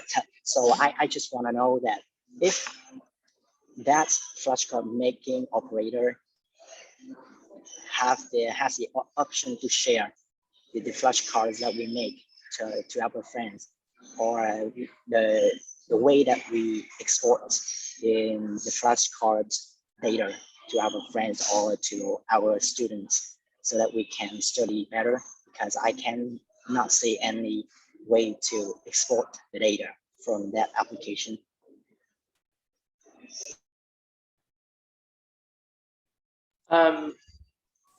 Yes, you can like share your flashcard with your friends on the two applications from Anki and Fluency, and there's a share features. Let me show you. Share with your friend. There's a share feature. Definitely, I did try it before. But yes, you can definitely share with your friend, and you can also import or download the available or receive flashcard that are available that are made by your friends to import to your Anki. But what you need to do is create an account to do that. You can create an account by your Google Mail. So yes, but you need an account on Anki to do this feature, to use this feature. And thank you for your questions. Thank you for answering. Yeah, thank you, Mr. Minh Nhật, for a very interesting question. Okay. Yes, everyone, do you still have some questions or any comments for our two presenters, please?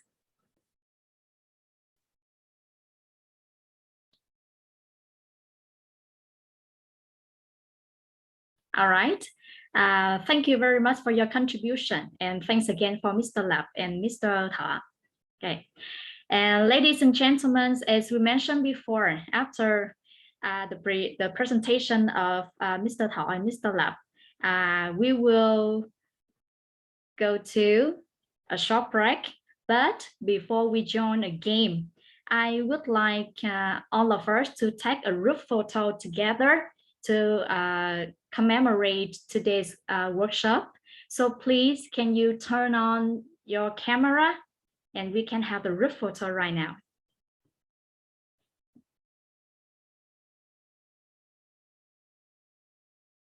And co-host, if you can see that anyone didn't turn on the camera, please tell them.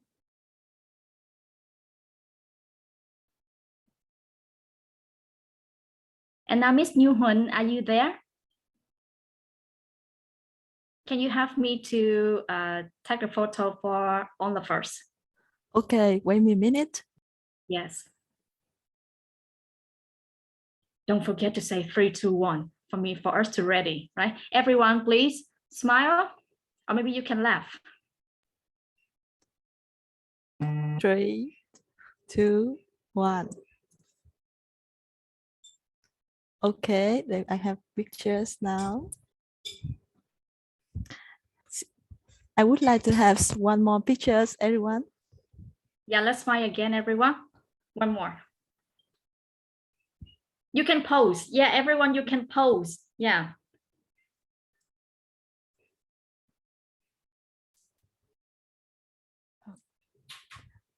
Okay, thank you. Yeah, thank you everyone for your participation. And now, okay, we will send our, when we post our photo, okay, on Facebook for you, right? And now it's time for us to cheer you up, but I want to remind a bit that the last two presentations will start promptly after the break time.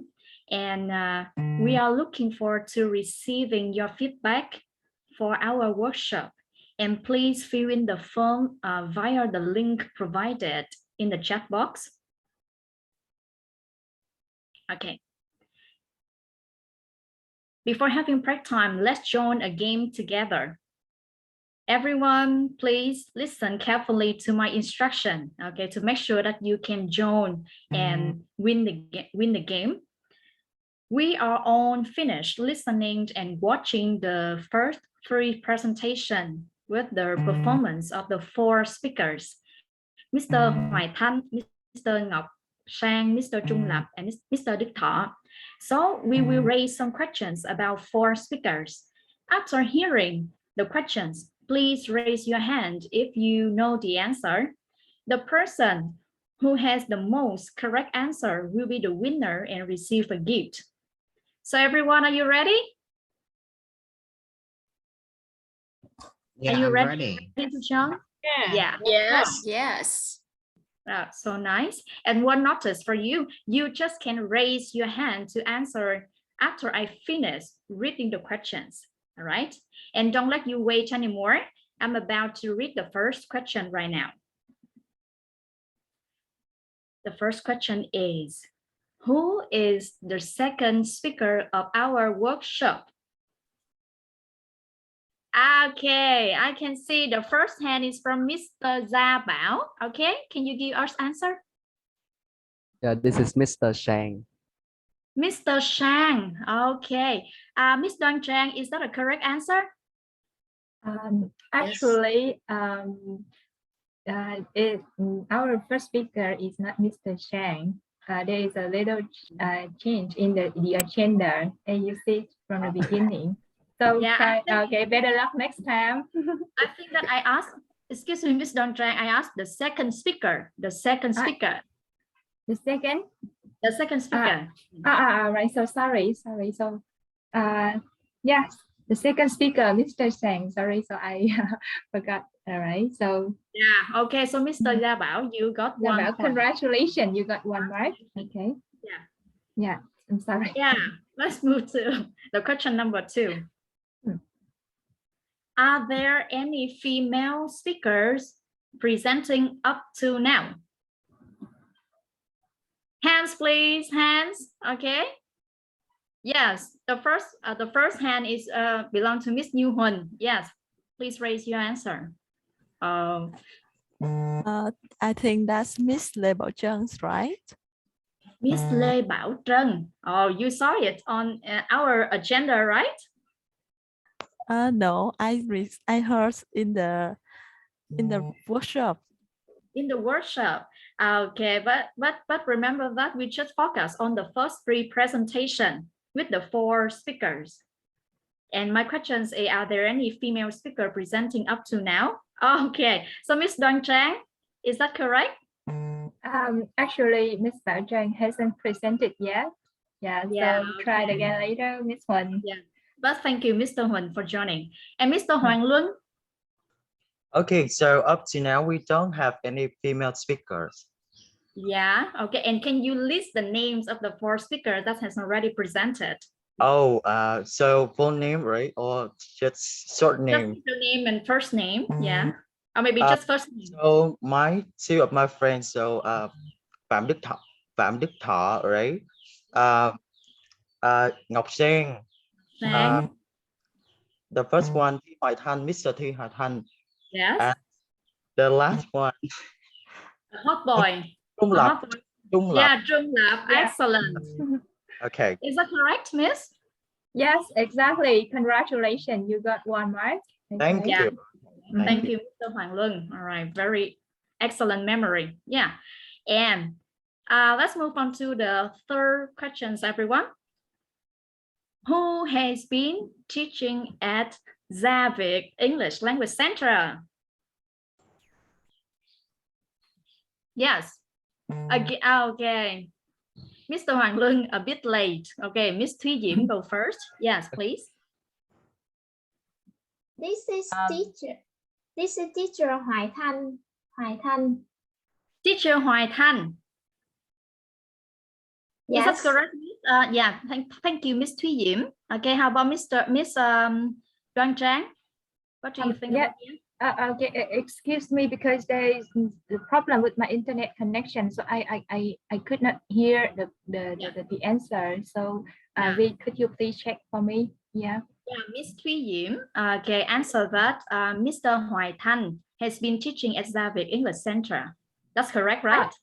Yeah, that's correct. Congratulations. So 1 mark for Miss Thúy Diễm. Yeah. Yeah. Okay. Thank you. Thank you. And Mr. Hoàng Luân, please try. Okay, faster. I will try. And the fourth question for you: whose teaching principle is teaching is involving? Again, whose teaching principle is teaching is involving? Could Miss Thúy Diễm and Mr. Hoàng Luân, can you lower the hands? Mr. Hoàng Luân, would you like to answer? Oh, sorry. I'm sorry. I just missed this one. I cannot remember. So sorry for this. It's okay, Mister. All right. Please lower your hand, please, Mister. Okay. Here, I can see that Miss from link. All right.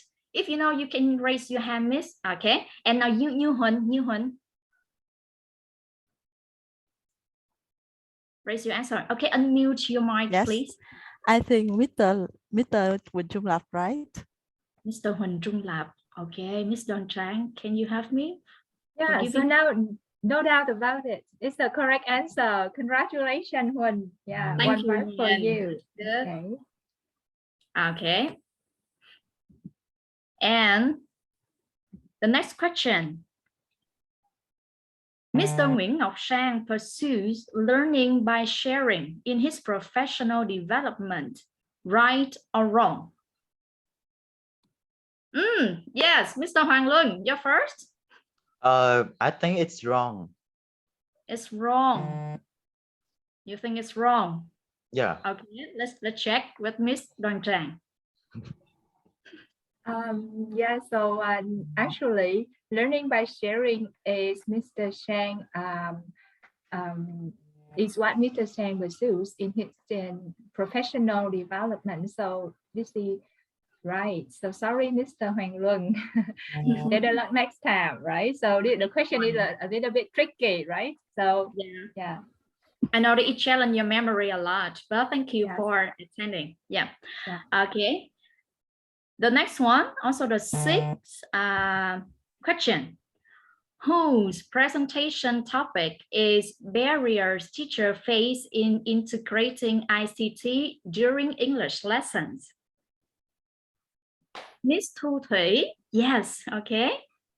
Yes, I think it's Mr. Shang presentation. Mr. Shang presentation. Yeah, let's wait for Miss Đoan Trang. Is that Yes, correct? exactly. Yes, it's correct. Congratulations, Miss Thu Thủy. 1 mark for you. All right. I remember that Miss Thu Thủy has already raised the comments for Mr. Shang presentation. Yeah. That's what she did well. Thank you. And one more. Listen carefully, guys. Who presented the usage of Anki and Flexity to improve learners' long-term memory? Who's that? Oh, wow, Mr. Hoàng Luân again. Yes.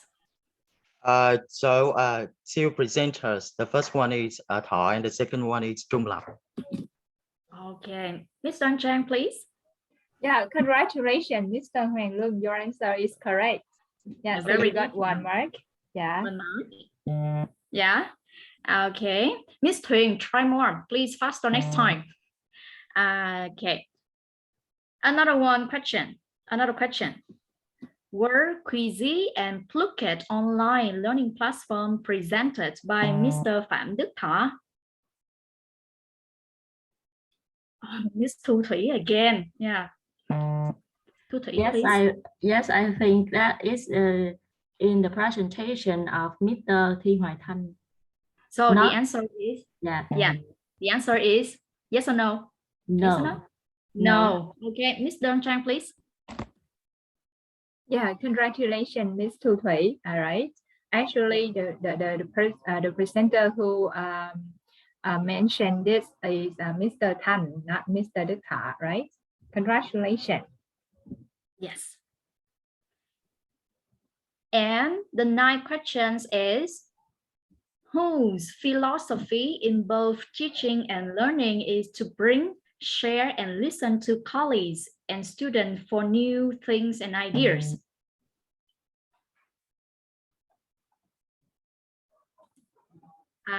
Miss Thuyền, do you have the answer for this question?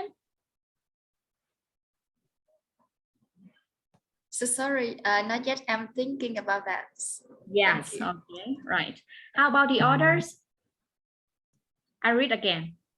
Whose philosophy in both teaching and learning is to bring, share, and listen to colleagues and students for new things and ideas? Yeah, Mr. Hoàng Luân. So I think the answer is Mr. Thi Hoài Thanh. Your answer is Mr. Thi Hoài Thanh. Okay, Yeah. let's check Ms. Đoan Trang. Yeah, so the question is, whose philosophy in both teaching and learning is to bring, share, listen, and so actually this is not Mr. Thanh. Okay. It's okay, Mr. Okay. And other answer, please. We have that does not belong to Mr. Thi Hoài Thanh. So we have Mr. Lạp, Mr. Thọ, and Mr. Sang. Oh, Đức Thuyền again. Now you have your answer, right? Yes, I think Mr. Nguyễn Ngọc Sang mentioned about this statement. Yeah, okay. How about you, Đoan Trang? Exactly, yeah. That's Mr. Shanks. That's Mr. Shang. Yeah, 1 point for Miss Thuyền. Congratulations. Okay. And the last question is also the easiest one. Okay. Mr. Leung first, can you lower your hand? Yeah, all right. How many speakers are MA candidates at CTU? Oh, at Can Tho University. How many speakers are MA candidates at Can Tho University? Everyone? The last question, easy one.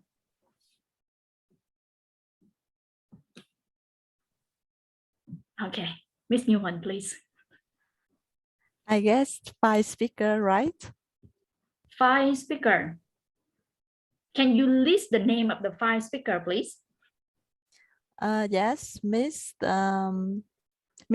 Thi Hoài Thanh, Mr. Phạm Đức Thọ, Mr. Đặng Hoàng Tuấn, Miss Lê Bảo Trân. Okay. How about Miss Đoan Trang? Is that correct? Actually, we are just asking about the first 4 presenters. Yeah, the ones who already presented.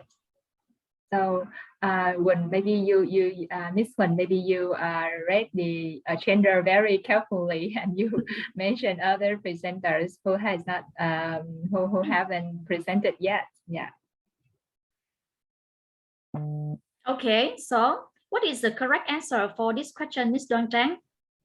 Yeah, actually, we have all 4 presenters. Yeah, Mr. Shang, Mr. Thanh, Mr. Thor, and Mr. Lạp, right? Until now. Yes. Okay. So now, Miss Dong Chang. Okay, we already finished questioning. So can you give us the result of the points of the attendees? Yeah. So Mr. Gia Bảo 1 mark, Miss Như Huỳnh like 2, Mr. Hoàng Lương 2, Miss Thúy Diễm 1, Miss Thu Thủy 2, and Miss Thuyền 1. So we have like 3 participants with the same score. Maybe we would go to the final round, another question, okay, to find out the winner. So you mean Mr. Hoàng Luân, right? Miss Như Huỳnh, Miss Huỳnh, and Miss Thu Thủy. Miss Thu Thủy. Okay. So Mr. Hoàng Luân, Miss Huỳnh, and Miss Thu Thủy. Okay. 3 of you will have to take the final round with 1 question. Okay. If you know the answer, just raise the hand immediately. And if you can answer it correctly, you will be the winner of the game. Okay, ready? Okay, so who is the MC of today's workshop? All right, Mr. Hoàng Luân, please. So the MCs are Đoan Trang and Tường Vi. Is it true? Are you confident with your answer? Actually, from the beginning to now, I just, 2 beautiful MCs right now is Đoan Trang and Tường Vi. So I think you are the MCs of today's presentation.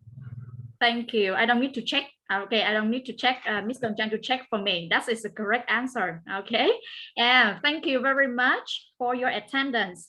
After a few minutes playing the game together, I'm glad to announce that the game winner is Mr. Nguyễn Hoàng Luân. Congratulations, Mr. And I'm extremely grateful for everyone for passionate engagement in our game as well. And we will send you Mr. Hoàng Luân our gift through email after the workshop. Thank you. And everyone, once again, could you please spend a few minutes filling the feedback form that we sent you in the chat box a few minutes ago. And it's time for your self-relaxation. We will be back and continue the event at 15:30. So thank you.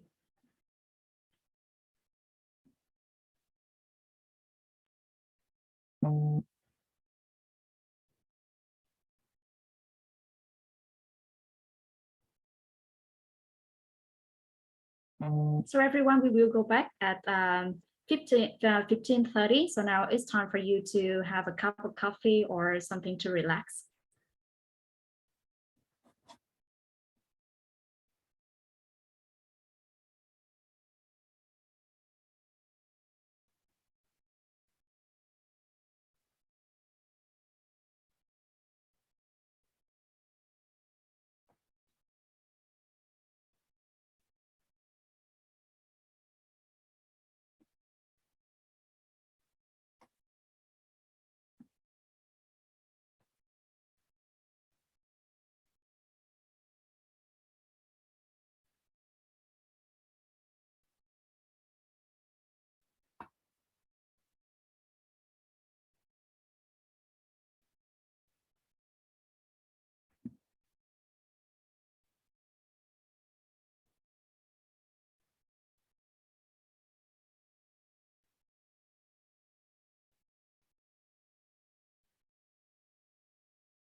All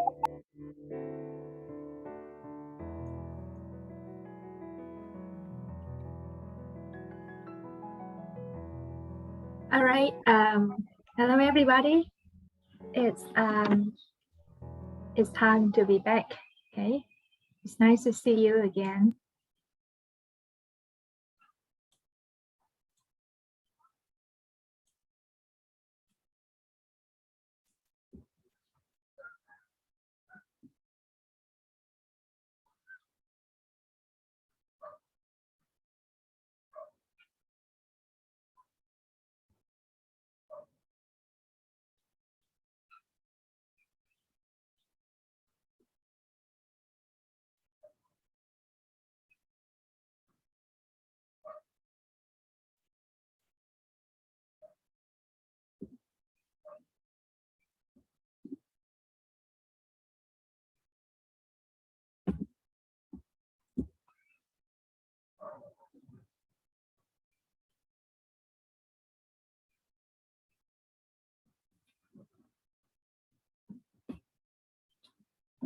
All right.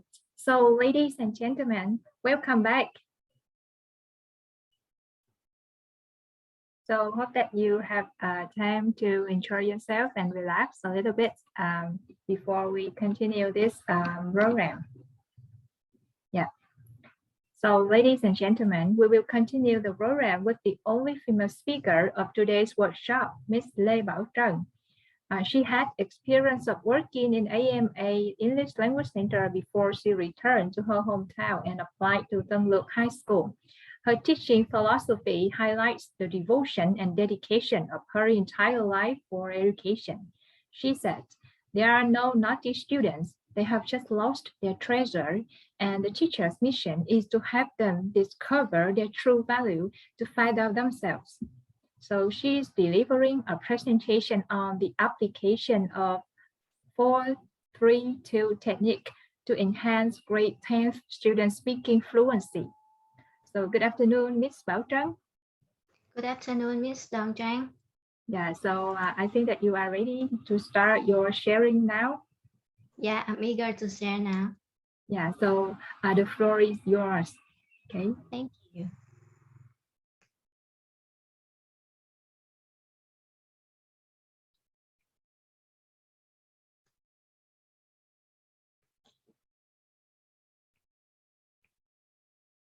Okay, so hello everyone, my name is Trân, and in case you don't know who I am, I would like to introduce myself a bit. I'm a very normal teacher of English in Tân Lược High School, and I love traveling, reading books, and of course teaching English.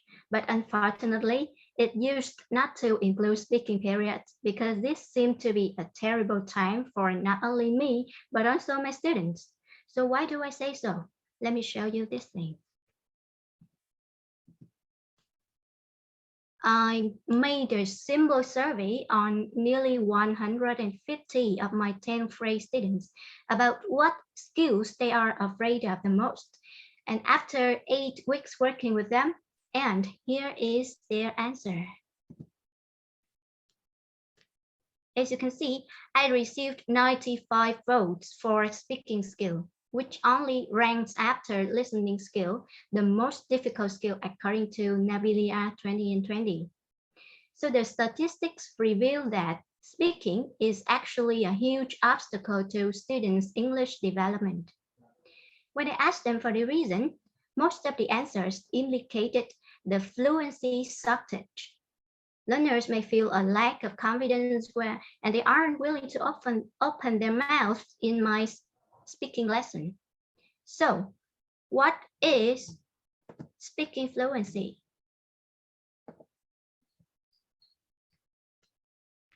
Iswara in 2012 defined speaking fluency as the natural ability to speak spontaneously as quickly, smoothly, accurately, lucidly, efficiently, and comprehensively with few errors that may distract the listener from the speaker's message under the temporal constraints of online processing. So, as a teacher, how can I develop fluency in speaking for my learners? There are many ways to answer this question, and one of the most simple but effective methods that I usually apply to my students is the 4-3-2 technique. It is first discovered by Morris in 1983 and then developed by Paul Nation in 1989. He is an emeritus professor in applied linguistics at the School of LALS at Victoria University of Wellington, New Zealand. And if you want to know more about him, please access the link below. So now, let's move on to the most important part of the presentation today, how to apply the 4-3-2 technique in the classroom. So from my experiences, I divide my 40 students into 10 groups of 4 and ask them to talk about a familiar topic that could be picked up from the textbook. Maybe about the environment, the technological inventions, the music, or as simple as the household sharing in their family. Then, in the small group, maybe including A, B, C, and D, the students will be given some minutes to think of what they will talk about. For my students, I do require them to take notes of their ideas. And after that, the two learners choose a partner and present the talk to him or her for 4 minutes. A will talk to B, C will talk to D, and vice versa.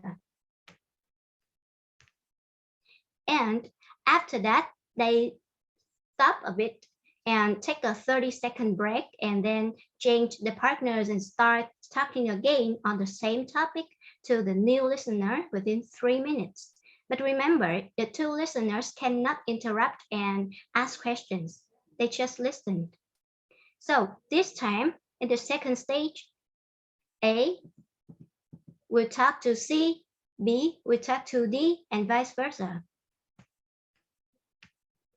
And when the 4th members all have a chance to talk, they take another 30-second break and change the partners again. This time, the speakers have only 2 minutes to give the same talk for the 3rd time to their new partners. First, with the student A, he will talk to B, C, and D with less time to do in each stage. Well, there are 3 important notes for applying this technique. Number 1, make sure your students repeat the same talk because this is the key for their fluency improvement. Number 2, remember to spend 30 seconds break so that your students can relax, drink water, or even sing a piece of music to clear their voice or something like that. But I recommend you to instruct them to think back what they have just said on the first stage, and they can find better vocabulary or structures to express the ideas on the next step, which this technique yearns for. And number 3, don't forget to reduce the time for your students' talk, as it can encourage their fluency. This interesting technique can not only be applied in the classroom, but it is also a helpful tool for learning autonomy. Therefore, when the students get used to the technique, I will ask them to give a talk like this on their own at home as a piece of homework. For more specific, students can choose any topic that they are keen on. I mean, the related lessons topic are highly recommended, but students are free to choose what they're going to talk about. And it is a good opportunity for learners to gain new things beyond what they have engaged in the classroom.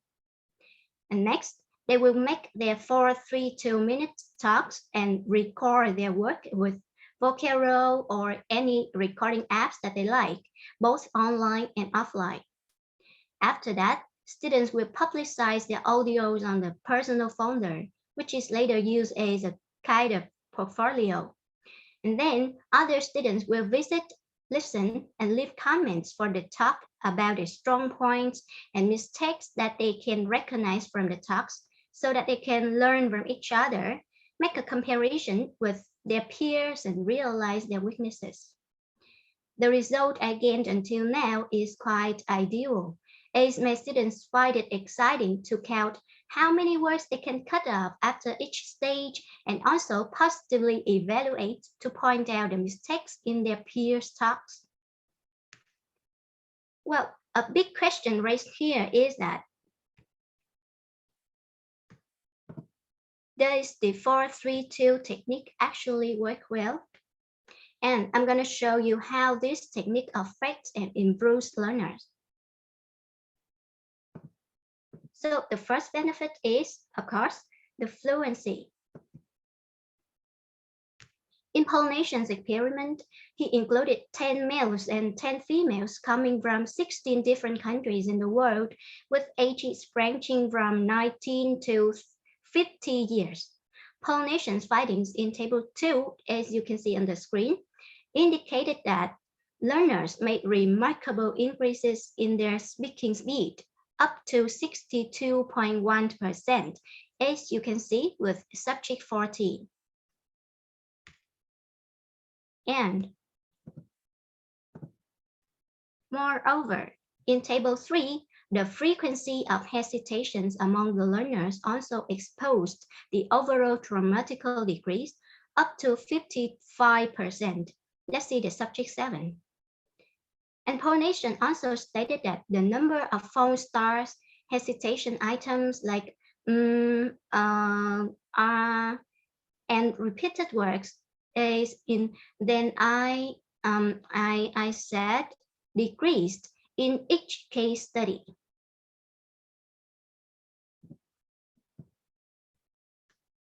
The 4-3-2 technique is also effective in terms of enhancing accuracy for learners. And here is an example of my student talk. Well, I picked it up from one of his vocabulary files, and I did omit his hesitation items. So it can be seen from the example that in the first stage, the student made a lot of grammatical and word form mistakes, which are displayed by the brown color. And then, when he repeated the talk again, the number of errors made a significant decrease. You can see the red ones. And in the final stage, he continued self-assessing and correcting as what have been shown by the green color. In addition, the number of words also fell from 132 in stage 1 to 108 in stage 2, and finally 98 words in stage 3. It is because the student had time to choose the more suitable vocabulary to express his ideas. Well, Arab in 2016 also conducted a familiar experiment on 10 first-year LMD students at the English Department, University Professor Constantin, and the result of the findings in terms of grammatical errors also supported what I said above, displayed in Table 4. As you can see, most of the subjects performed the decreases in grammar use, up to 52.29% in subject 5. So, for all of the evidence above, I hope that you can confidently apply this simple but amazing technique and see how it becomes a good assistance on your learners' speaking fluency development. If it works well in your classes, don't hesitate to contact me and vote 5-star for my talk today. And I hope that you will enjoy our workshop today. Thank you. Yeah, thank you very much, Ms. Bảo Trân. I hope you all enjoy this amazing presentation. And now, our participants, if you have any questions or comments for Ms. Trân's presentation, please raise your hand.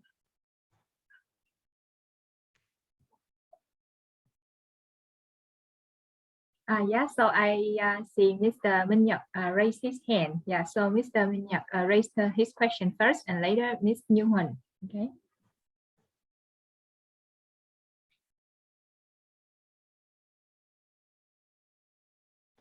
Please turn on your mic, Mr. Yeah, please turn on your mic.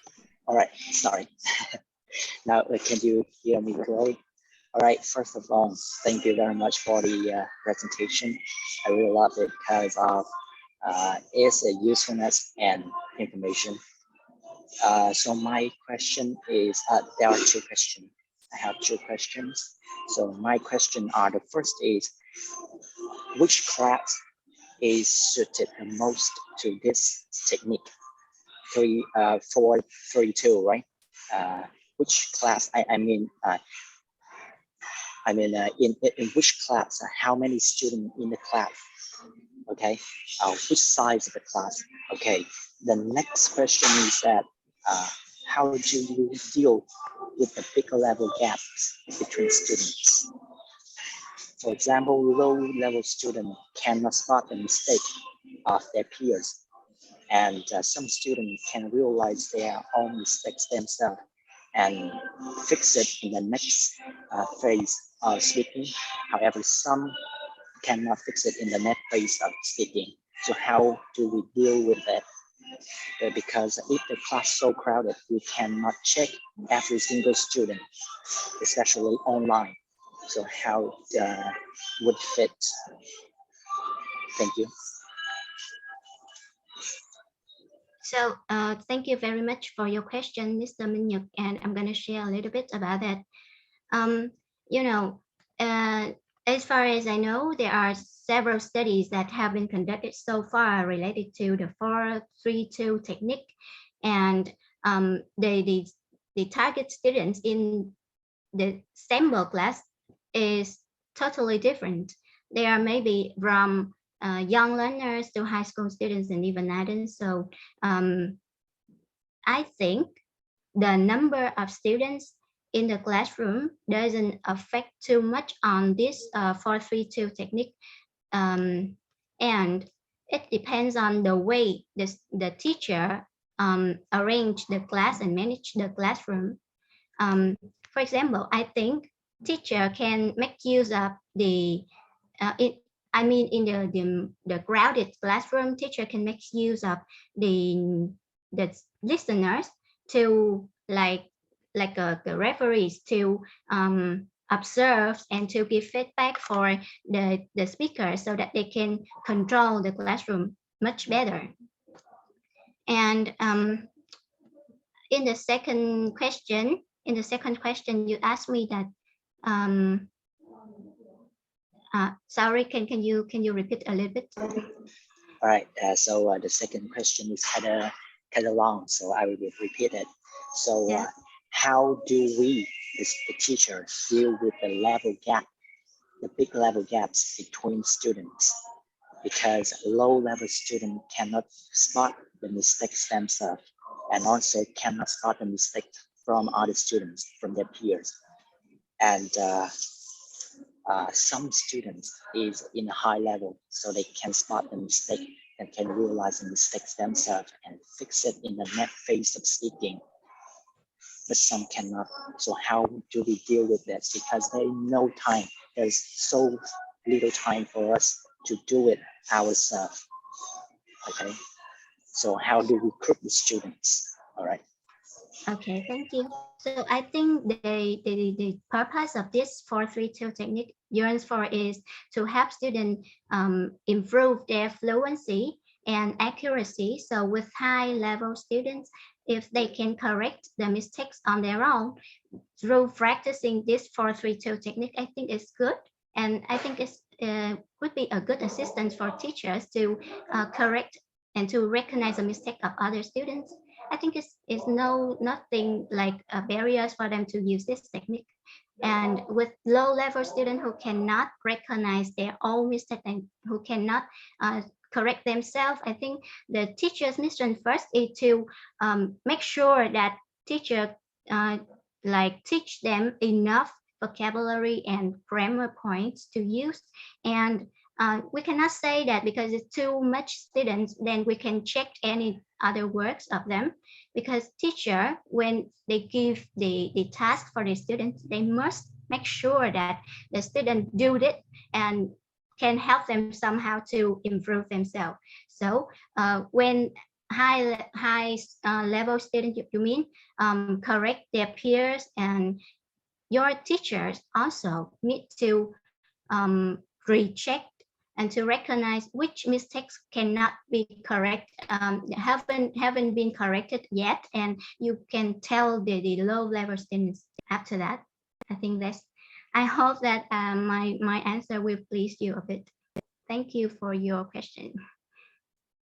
Yeah, thank you, Mr.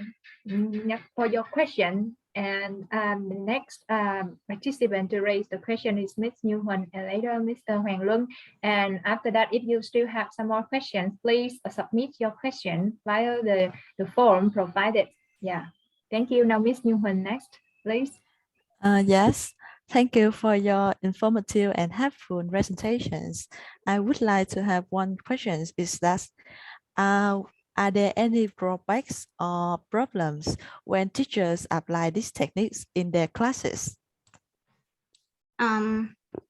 Well, thank you, Ms. Huỳnh, for a very interesting question. And I think it's true to say that the 432 technique, like any other technique so far, is not perfect. And I think one of the biggest problems that teachers may encounter when they first apply it to the class is how to make sure that their students keep talking during 4 minutes. Are there so many students in the real classroom, and sometimes, I mean, it's hard to observe and control all of the learners at the same time. And maybe it's not like you cannot apply the 432 technique, but teacher must find ways to deal with this problem. So maybe they will spend time. In my opinion, teachers can make sure that the topic is clear and interesting enough for students to engage.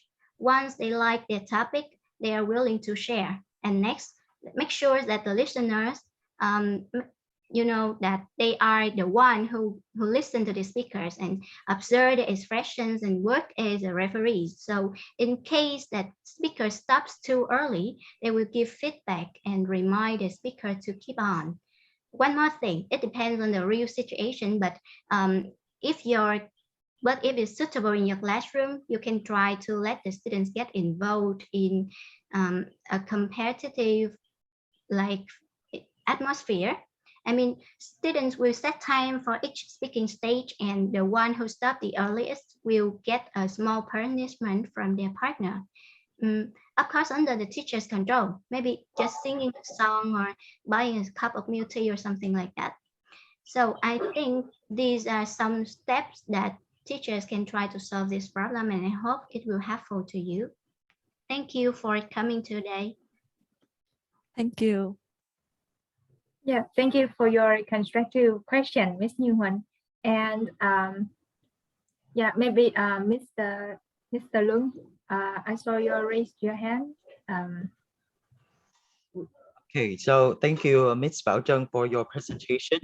So I find it very useful for my teachings.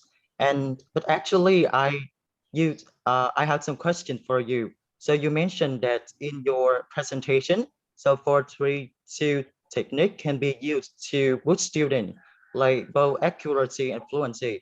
But actually, in reality, we just focus on like one of the two, like fluency or accuracy. But this one is more suitable for fluency. And the first question of mine is that, do you need to provide vocabulary input for the student so that they have more vocabulary in the speaking stage?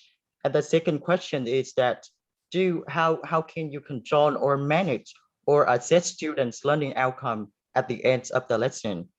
And the third question is, at the post-speaking activity, so what activities or what do you usually do to evaluate or assess students' learning outcome? So they are three questions that I want to ask you. Okay, thank you. Okay, thank you, Mr. Lung, for your question, and I'm going to share a little bit about your to answer this question. So first, you asked me that this technique is much suitable for fluency. You mean that? Yeah. So, Okay. Yeah. I think, and you asked me about how whether or not teachers give the vocabulary input to the student. Yeah, but before my question, like the answer that you gave to Mr. Nhật is that you tell him that we can use this technique for accuracy and fluency, like the student can develop during this speaking activity. But actually, so I used to apply this activity in my class, and I just focus on fluency, not about accuracy. So what do you think about this one first? And then I got three following questions for you. Okay, I hope that you will answer my question. Okay, so I think fluency is top priority for this technique, because when the students are asked to give the talk in 4 minutes, they just try to express their ideas. But when they repeat the talk, I think they somehow self-correct their grammatical mistake, and I think it's something yearns for the accuracy. For example, in the first time, student will say something like, "My mother." If you look at my my examples clearly, and you can see that in the first time they will say like, "My father get," or "My father something," and it's wrong in the simple present tense. And in the second stage, maybe they can check it again and say that, "Oh, my father, we need to use gets." And I think it's something related to accuracy. It's not too much. It still follow the fluency, but I think it has something contribute to the accuracy development for students. Okay, right. I got your points, but how can you like you check like the material, the work of the student at the end, and you realize that they make a very good progress, right? About both fluency and accuracy, or in the speaking activity, or after or post the speaking activities.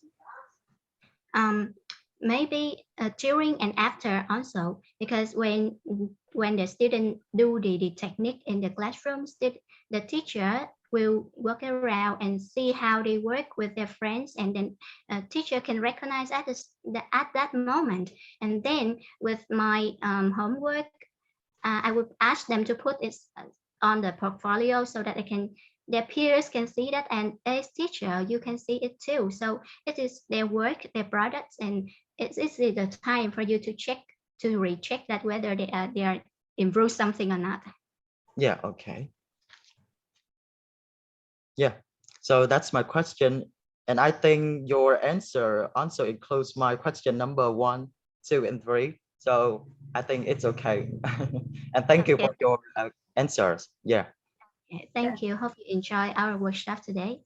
Yeah, thank you, Mr. Hoàng Lung, for your contribution questions, and thank you, Ms. Bảo Trang, again for your answers. So it seems that our participants are interested in the use of the technique 432. So if you have some more questions to raise, so please send your questions via the link provided in the chat box, and Ms. Bảo Trang will respond via email later. Thank you. Yes, and now I'm glad to welcome Mr. Đặng Hoàng Tuấn, the last speaker of today's workshop, who will present utilizing Audacity audio recording software for the EFL classroom. Mr. Tuấn is a teacher of English at Thới Long High School in Can Tho City, and he also an MA candidate at Can Tho University. Experiencing teaching students of various levels, he always hopes to motivate them in learning English as well as help them improve English language skills. His main interest is to utilize the power of technological advancement in teaching practices to bring better and more effective lessons to students. And now, good afternoon, Mr. Tuấn. Yes, good afternoon, everybody. Okay. I'm ready then now, right? Yes, okay, I'm ready. So let me share my screen. Okay. Yes. Okay, now I pass the floor for you. Yes, okay, thank you so much.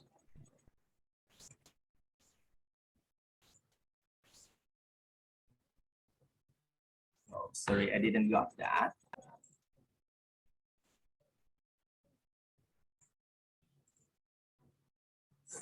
So can you check again? I cannot share this. They say that the whole disabled participant screen sharing.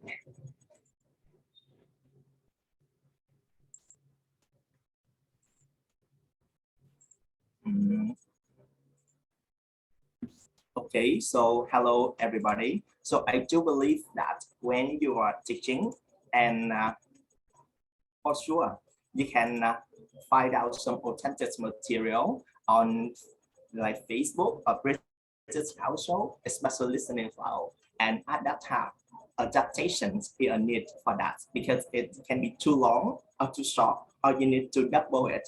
So I do think that we need to adjust it. And a need for visuals and audio support for teachers and students in language classroom is always indispensable. Sometimes, however, such files are too long, as I say, or sometimes too short for the core content. So we need to adapt it. And language teachers also have a desire to create their own tailor-made listening material for students. So I think that Audacity, audio recording software for the EFL classroom, can help in this situation. And what I introduce here, is a Microsoft Word for audio editing, because it's very easy to use and can be handled in most situations. You can use this for various types of audio file.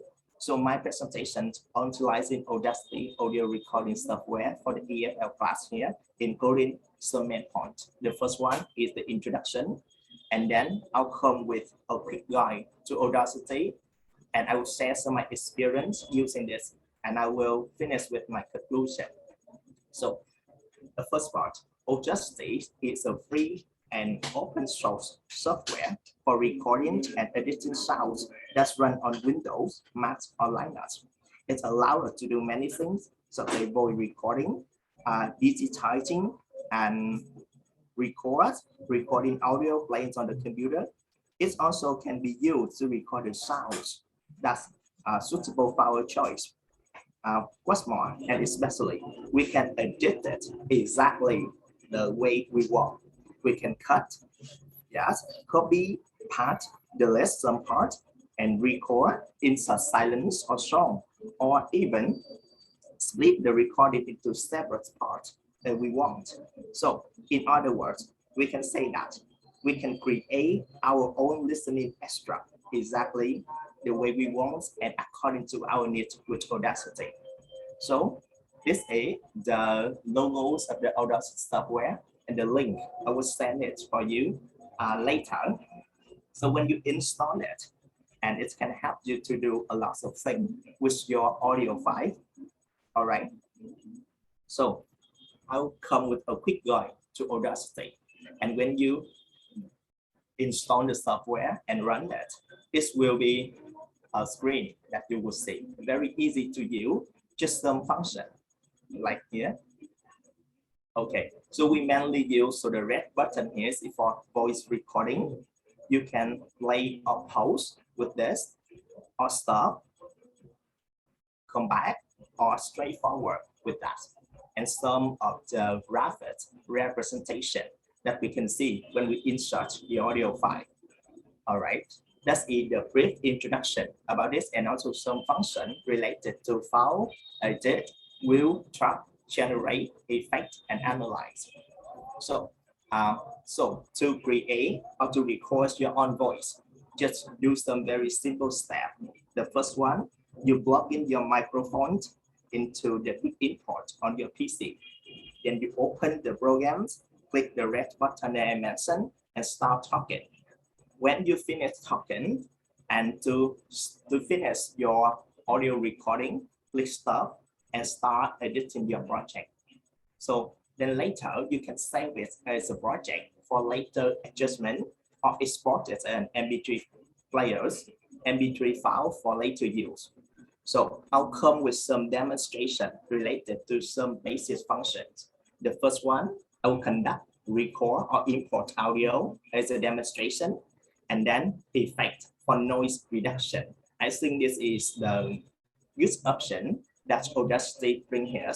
And then we practice edit some audio, the effect of fact in and fact out, and effect we can use amplify it to make the sound stronger or bigger, and then we normalize to make the sound lower, and the final step is export audio.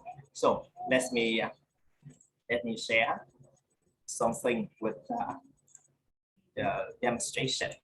So here's the screen when we open the Audacity. So I think that you all got that. And then when you click on the button here, the red buttons, then you start to record your voice. And whatever you say, they will help you to record it.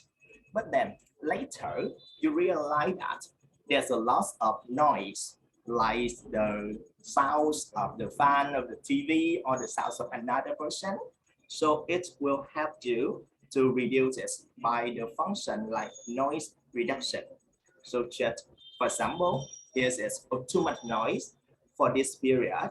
So you can use the function, you can use the function like effect, and then you click on noise reduction. Is this? And you get the noise pollution. Later that you again come with effect and noise reduction. You will click on, they will decide noise reduction for how many decibel, sensitivity, and just click OK. So you will really see that it's become smaller. So that means the noise is reduced outside of the audio file. Yes. So you got my idea, but then later you find that, oh, the sound is small, it's too small and it's low. You want it bigger. So again, you come to the effect and to amplify. At that time, they will allow you to make the sound bigger. So you can see that this is some function that we can do that. And later, when the teachers prepare the listening test for the student, and the teacher may pick up from the IELTS stats from the listening file, but they include a lot of parts that we don't need, so we need to cut it out. So let me show you how to edit an audio file. All right. So by this function, you click on File and then you import the audio.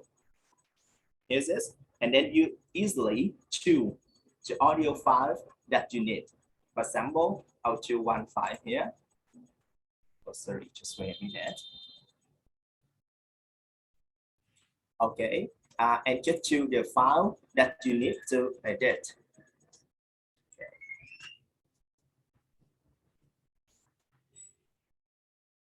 All right, so just wait, it's too slow.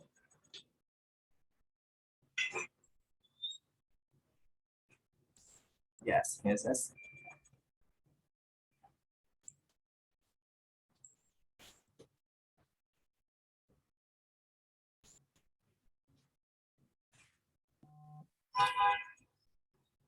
So I think that its function is really okay because it can help you to edit the file exactly the way that you want the audio file is.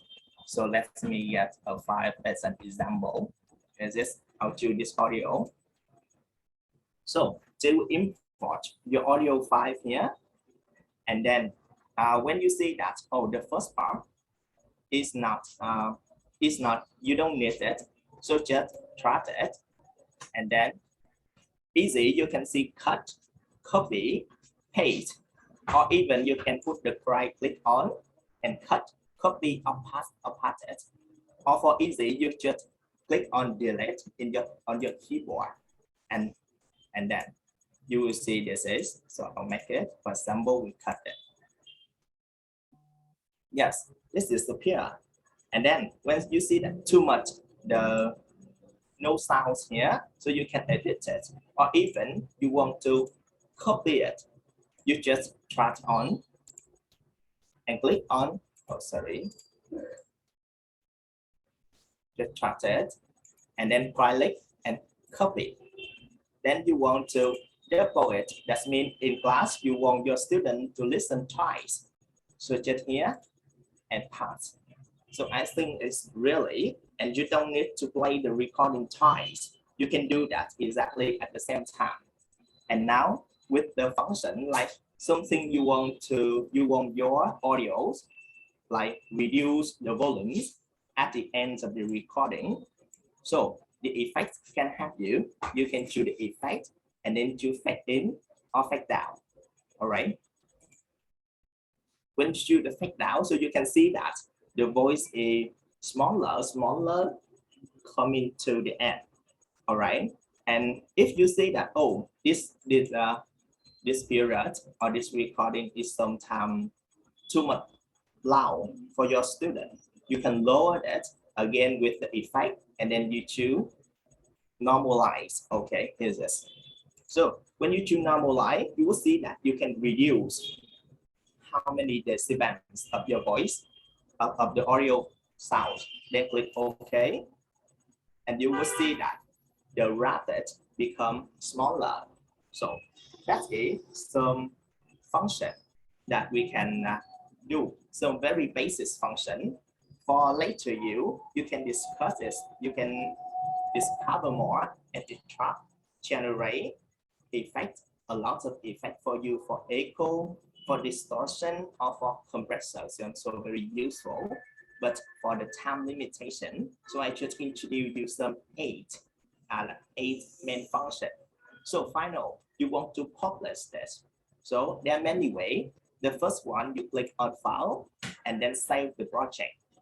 Here you can save it, and for later adjustment, if you want to correct it, you want to improve it, you can later come and adjust and edit again. For sure, or you want to export it as an MP3 file, you choose the function export and then export a MP3 player. For example, we click here and then they will go directly to the window that you can save your project. Yes, and then you can easily play the name and click on save and use it as you want. So these are some functions that I share with you. I will a very brief demonstration, and I think that when you discover it, you will find it really suitable for you. So I'll continue with some sharing about my experience for using it. Okay, so just wait a minute. So after the demonstration, so for my teachings, this is my experience using Audacity audio recordings software for the EFL classroom. These are some activity and also some tips also suggested by Gomez Martinez in 2010. The first one, we can play with the speed. Okay, actually you can make the audio file a little bit faster or a little bit slower with audio with Audacity. And then, as we say, we can edit the listening track for some exams or for some practice for students, and then create tailor-made listening track by recording our own voice, or we just let students to record their own voice for the reading or for their conversation or for their project, and then record short chunks of language. You can record and let students to hear, to listen to that again, or even you can let your student record themselves and then compare with the rapid representation. And then finally, you can record or insert the silence or pause. Sometimes you want to let your student a silence moment to think what they are saying or report what they have heard from the audio recordings. So I think these functions really help. So in conclusion, I think that Audacity Audacity is the free and open source for recordings and editing sound. And I think that's really easy to use. And as so this gives and provides many opportunities for not only language teaching, but for both teachers and students for enjoyment and also self-fulfillment in teaching and learning language.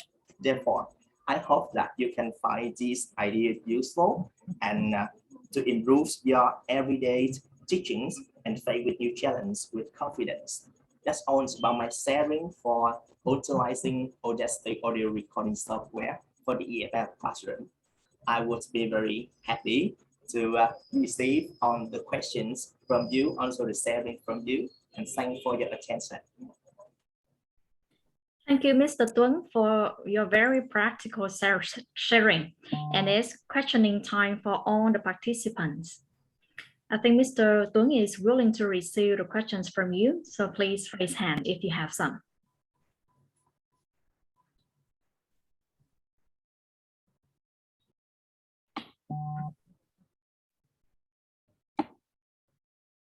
Yes, Mr. Minh Nhật, yes, please raise your questions. Yeah. All right. Again, first and foremost, thank you for your presentation.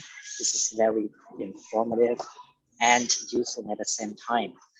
However, I find a little difficult to utilize this application in teaching because the presenter said that this presentation is very useful for both teacher and students to work with the sound. However, I wonder if there is any other application we can use it on mobile, because or there is any mobile versions of this application, because most of the teachers have their own laptop or PC. How about students, and how do we utilize this application with the students who don't have a laptop or PC, have to work on iPad or mobile? Yes.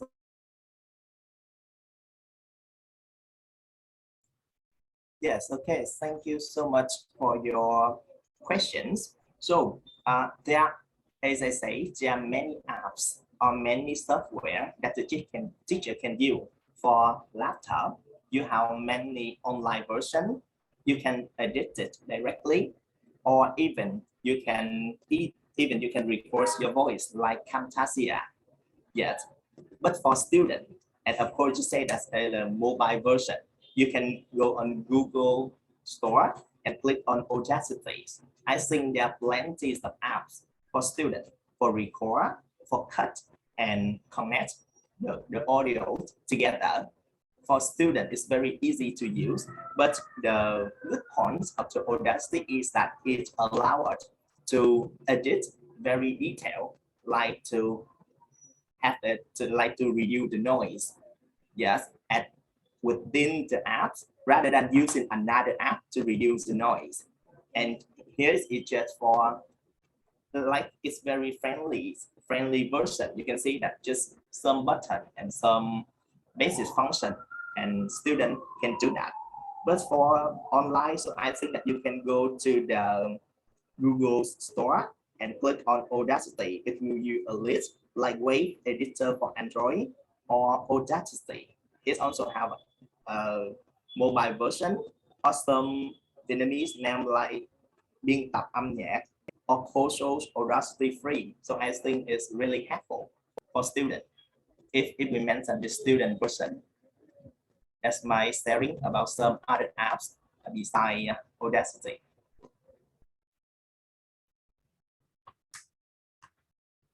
All right, thank you for the answer. So I just want to make sure that the teacher and the students can utilize all the method ourselves. If we want to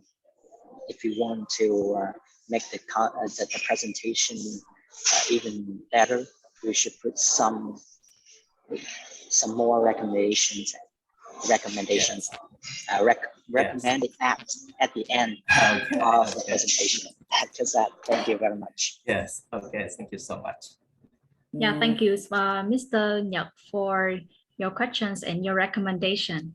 And how about the other participants? Any questions you want to raise? Yeah, okay, Miss Thu Thủy, please. Yeah, thank you for Mr. Tuấn presentation, and this is useful for me, but I have some I wonder that, can you tell me some problems or disadvantages of this software so I can note some problems when I can use it? Yes, from my experience, I think that there are too much small function that the app will take a lot of time if we want to discover to use it only all of the functions, because I will say that in effect we have a list of functions and we need time to discover it, so that it will take the teacher, so the student, time if they want to make a professional audio recording. But just for basic functions, so I think it's okay. And disadvantages is just one, it will take time for discovering it. That's from my sharing.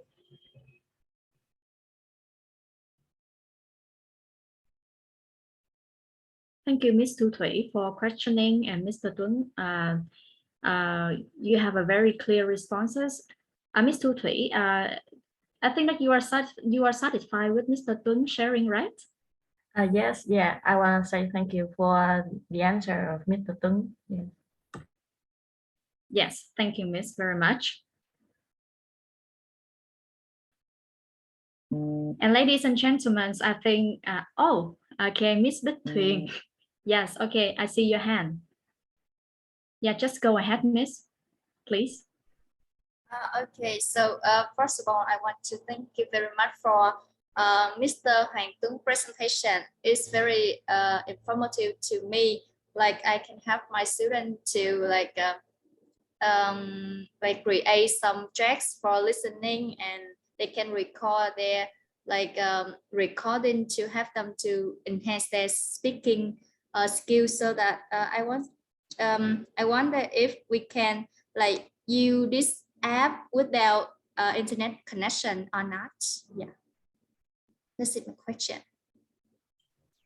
Yes, okay, we can use the app without internet connections because we store the file in our PC, our device, and then we create it and save it to our device. So this software is not required internet connection. You can use it offline. Yes, thank you very much. It's very useful, but I think it's quite difficult to me to create, to use, because it's a lot of menus, buttons to use. If I need some further information, please help me out of our class. Yes, yeah. I'm willing to have. Yes, thank you so much. Thank you so much. Thank you, Ms. Thuyền, for questioning and comments. I see the question from our okay. Yeah, our instructor, Mr. Nguyễn Duy Khang, also raised the questions here.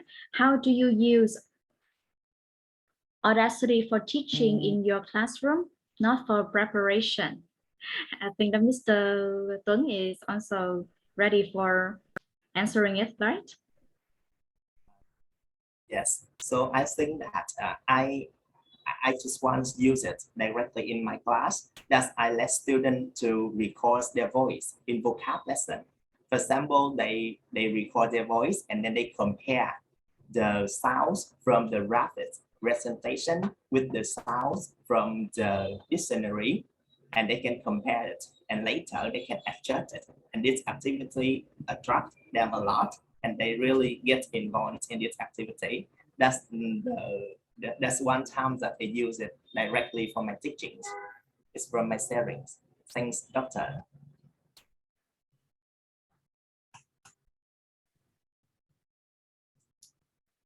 He also say that he means something that you have not thought of. So I think that in the future, if I use it directly for my teaching process, I will let students record longer conversation rather than just words, or even let them to look at the graphics presentation and then try to adjust their voice fit to that to have better pronunciation. That's my thought for the future teaching. Yeah, I think Mr. Tuấn response is will satisfy our instructor. Okay. Yes. If you want to hear from me. Sure. Okay. Interesting. Sure, we want to hear from the expert. We're from an expert. So, okay. Yes. Usually, when I use Audacity, I use in the classroom. I use this for listening. I use for dictation and shadowing. So we, both the teacher and the student, do not know exactly what will be in the Audacity. We select randomly a file. Yes. And then we get it into just the wave. And then we select one. Okay, where do you want to select one? And then both student and teacher try to listen and dictate. Yes. See what I mean? Okay. Yeah. Yes. Yeah. Because sometimes my students are not at the level of youngster or teenagers. Some of them are really good at their listening and speaking skills. Sometimes we cannot plan the lesson to teach them. Sometimes we have to teach something that both my student and I do not expect. And we do together. And sometimes, they see the reality that sometimes we have to struggle with the information.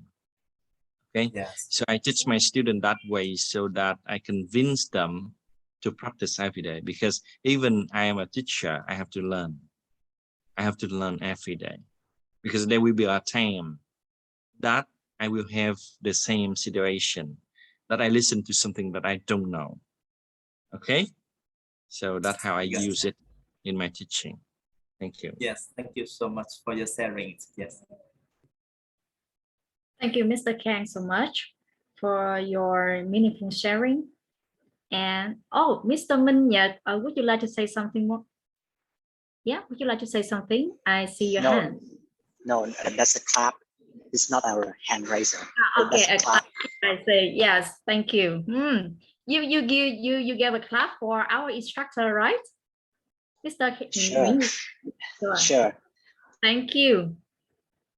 And Ms. Dong Trang, please. Yeah, so ladies and gentlemen, we have just listened to 5 presentations of today's workshop, and we are grateful for your attention.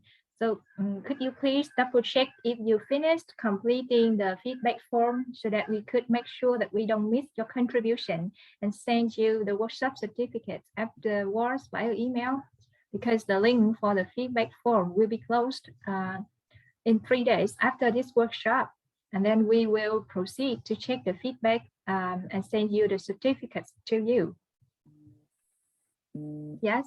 And we also organize a lucky draw to randomly choose the 4 luckiest participants who had registered in advance and are still here with us until now to receive our workshop present, a phone recharge card. And we are using the number in your name code to carry out this game. So are you ready? So wait a minute, I will share my screen. Our instructor, could you please give me the right to share my screen just in a few minutes to find out some lucky participants today?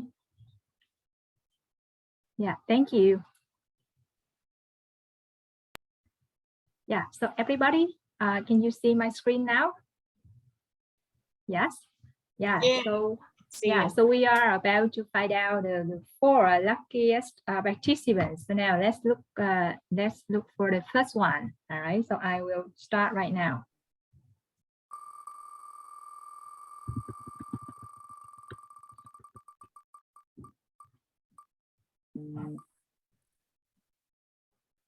So congratulations, the participant with the code PA32. Are you here? Could you please raise your hand? Number 32. Yes, so please raise your hand. Raise your hand if you are here. Okay. Maybe the participant is not here with us, so let's move on to find out another one. Okay. Yeah, so we will look for another one. So yeah.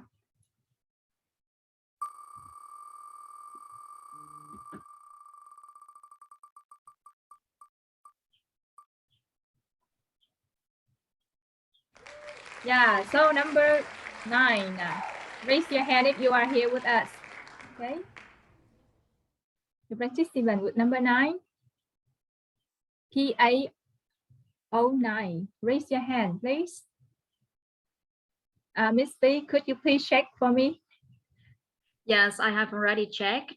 The participant who owned number 9 is not here with us right now.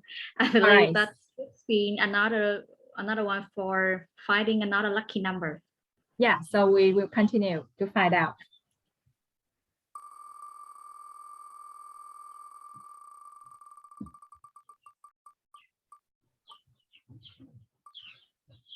Yeah, so number 21 PA. Yes. If you are here, raise your hand so let us know. All right. It seems like no one today wants to receive our gift. Yes. All right, so move on, right?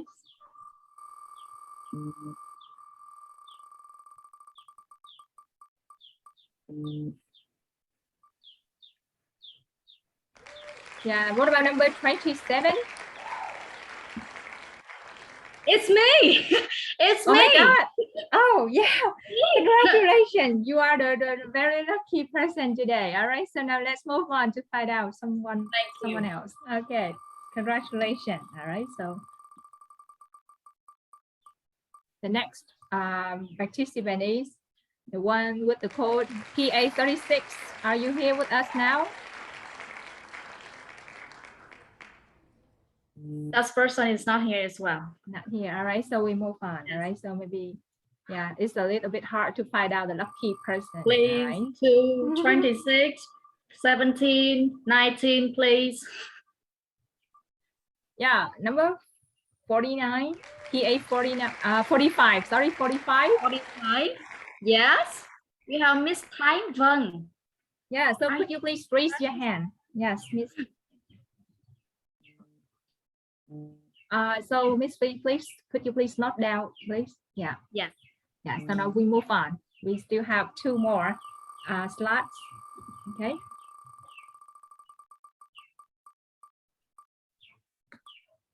All right, so congratulations, the participant who owns number 16, PA 16. Are you here? Yes, it's me. Oh, congratulations, Miss Huân Đào. All right, so 16. All right, Miss Huân Đào. Okay, and then let's move on to find out the last. Yeah, just a few seconds.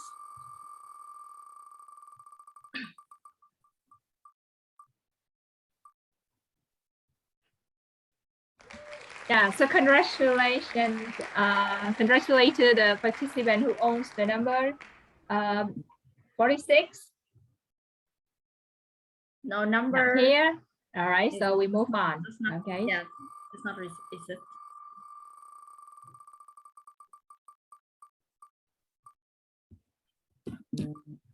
All right. So what about number 34? I hope that we can find out the one with the number 34. This is. Yeah. Oh. Yeah. So could you please tell me? Tell me your name. Yes. My name is Huân Nhớ. Huân Nhớ, all right, congratulations, Miss Huân Nhớ, all right. Okay, Yes. thank you. Yeah, you are very lucky today to be our last, right, luckiest person, all right. So now I will stop sharing my screen. Yeah, thank you for being here with us. Yes, and participate in our workshop today. So we would like to congratulate the 4 luckiest participants on winning our lucky draw. Miss Tường Vi, Miss Thái Vân, Miss Huân Đào, and Miss Huân Nhớ, right? Yeah, and congratulations to Mr. Lung, the winner of the prior game with his amazing memory. So you will receive our gifts via emails. Thank you. Ladies and gentlemen, we appreciate again for joining long time with us. I hope this workshop would be beneficial to our audience, and this is also the end of our workshop. After this workshop, we would like to recommend another workshop in the series of this second national workshop on professional development and English learning autonomy, which takes place on December 5th. The link for the workshop Facebook and related information will be posted on our Facebook and Zalo group. So please check the latest post for further information. Thank you for your participation.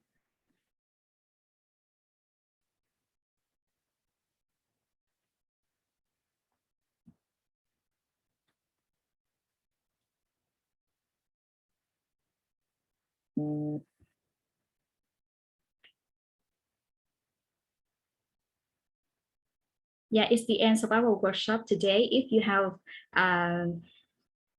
some other tasks to do, okay, you just feel free to leave to do your work. Thank you. And we would like to send you the certificate email later. Thank you for your participation and contribution.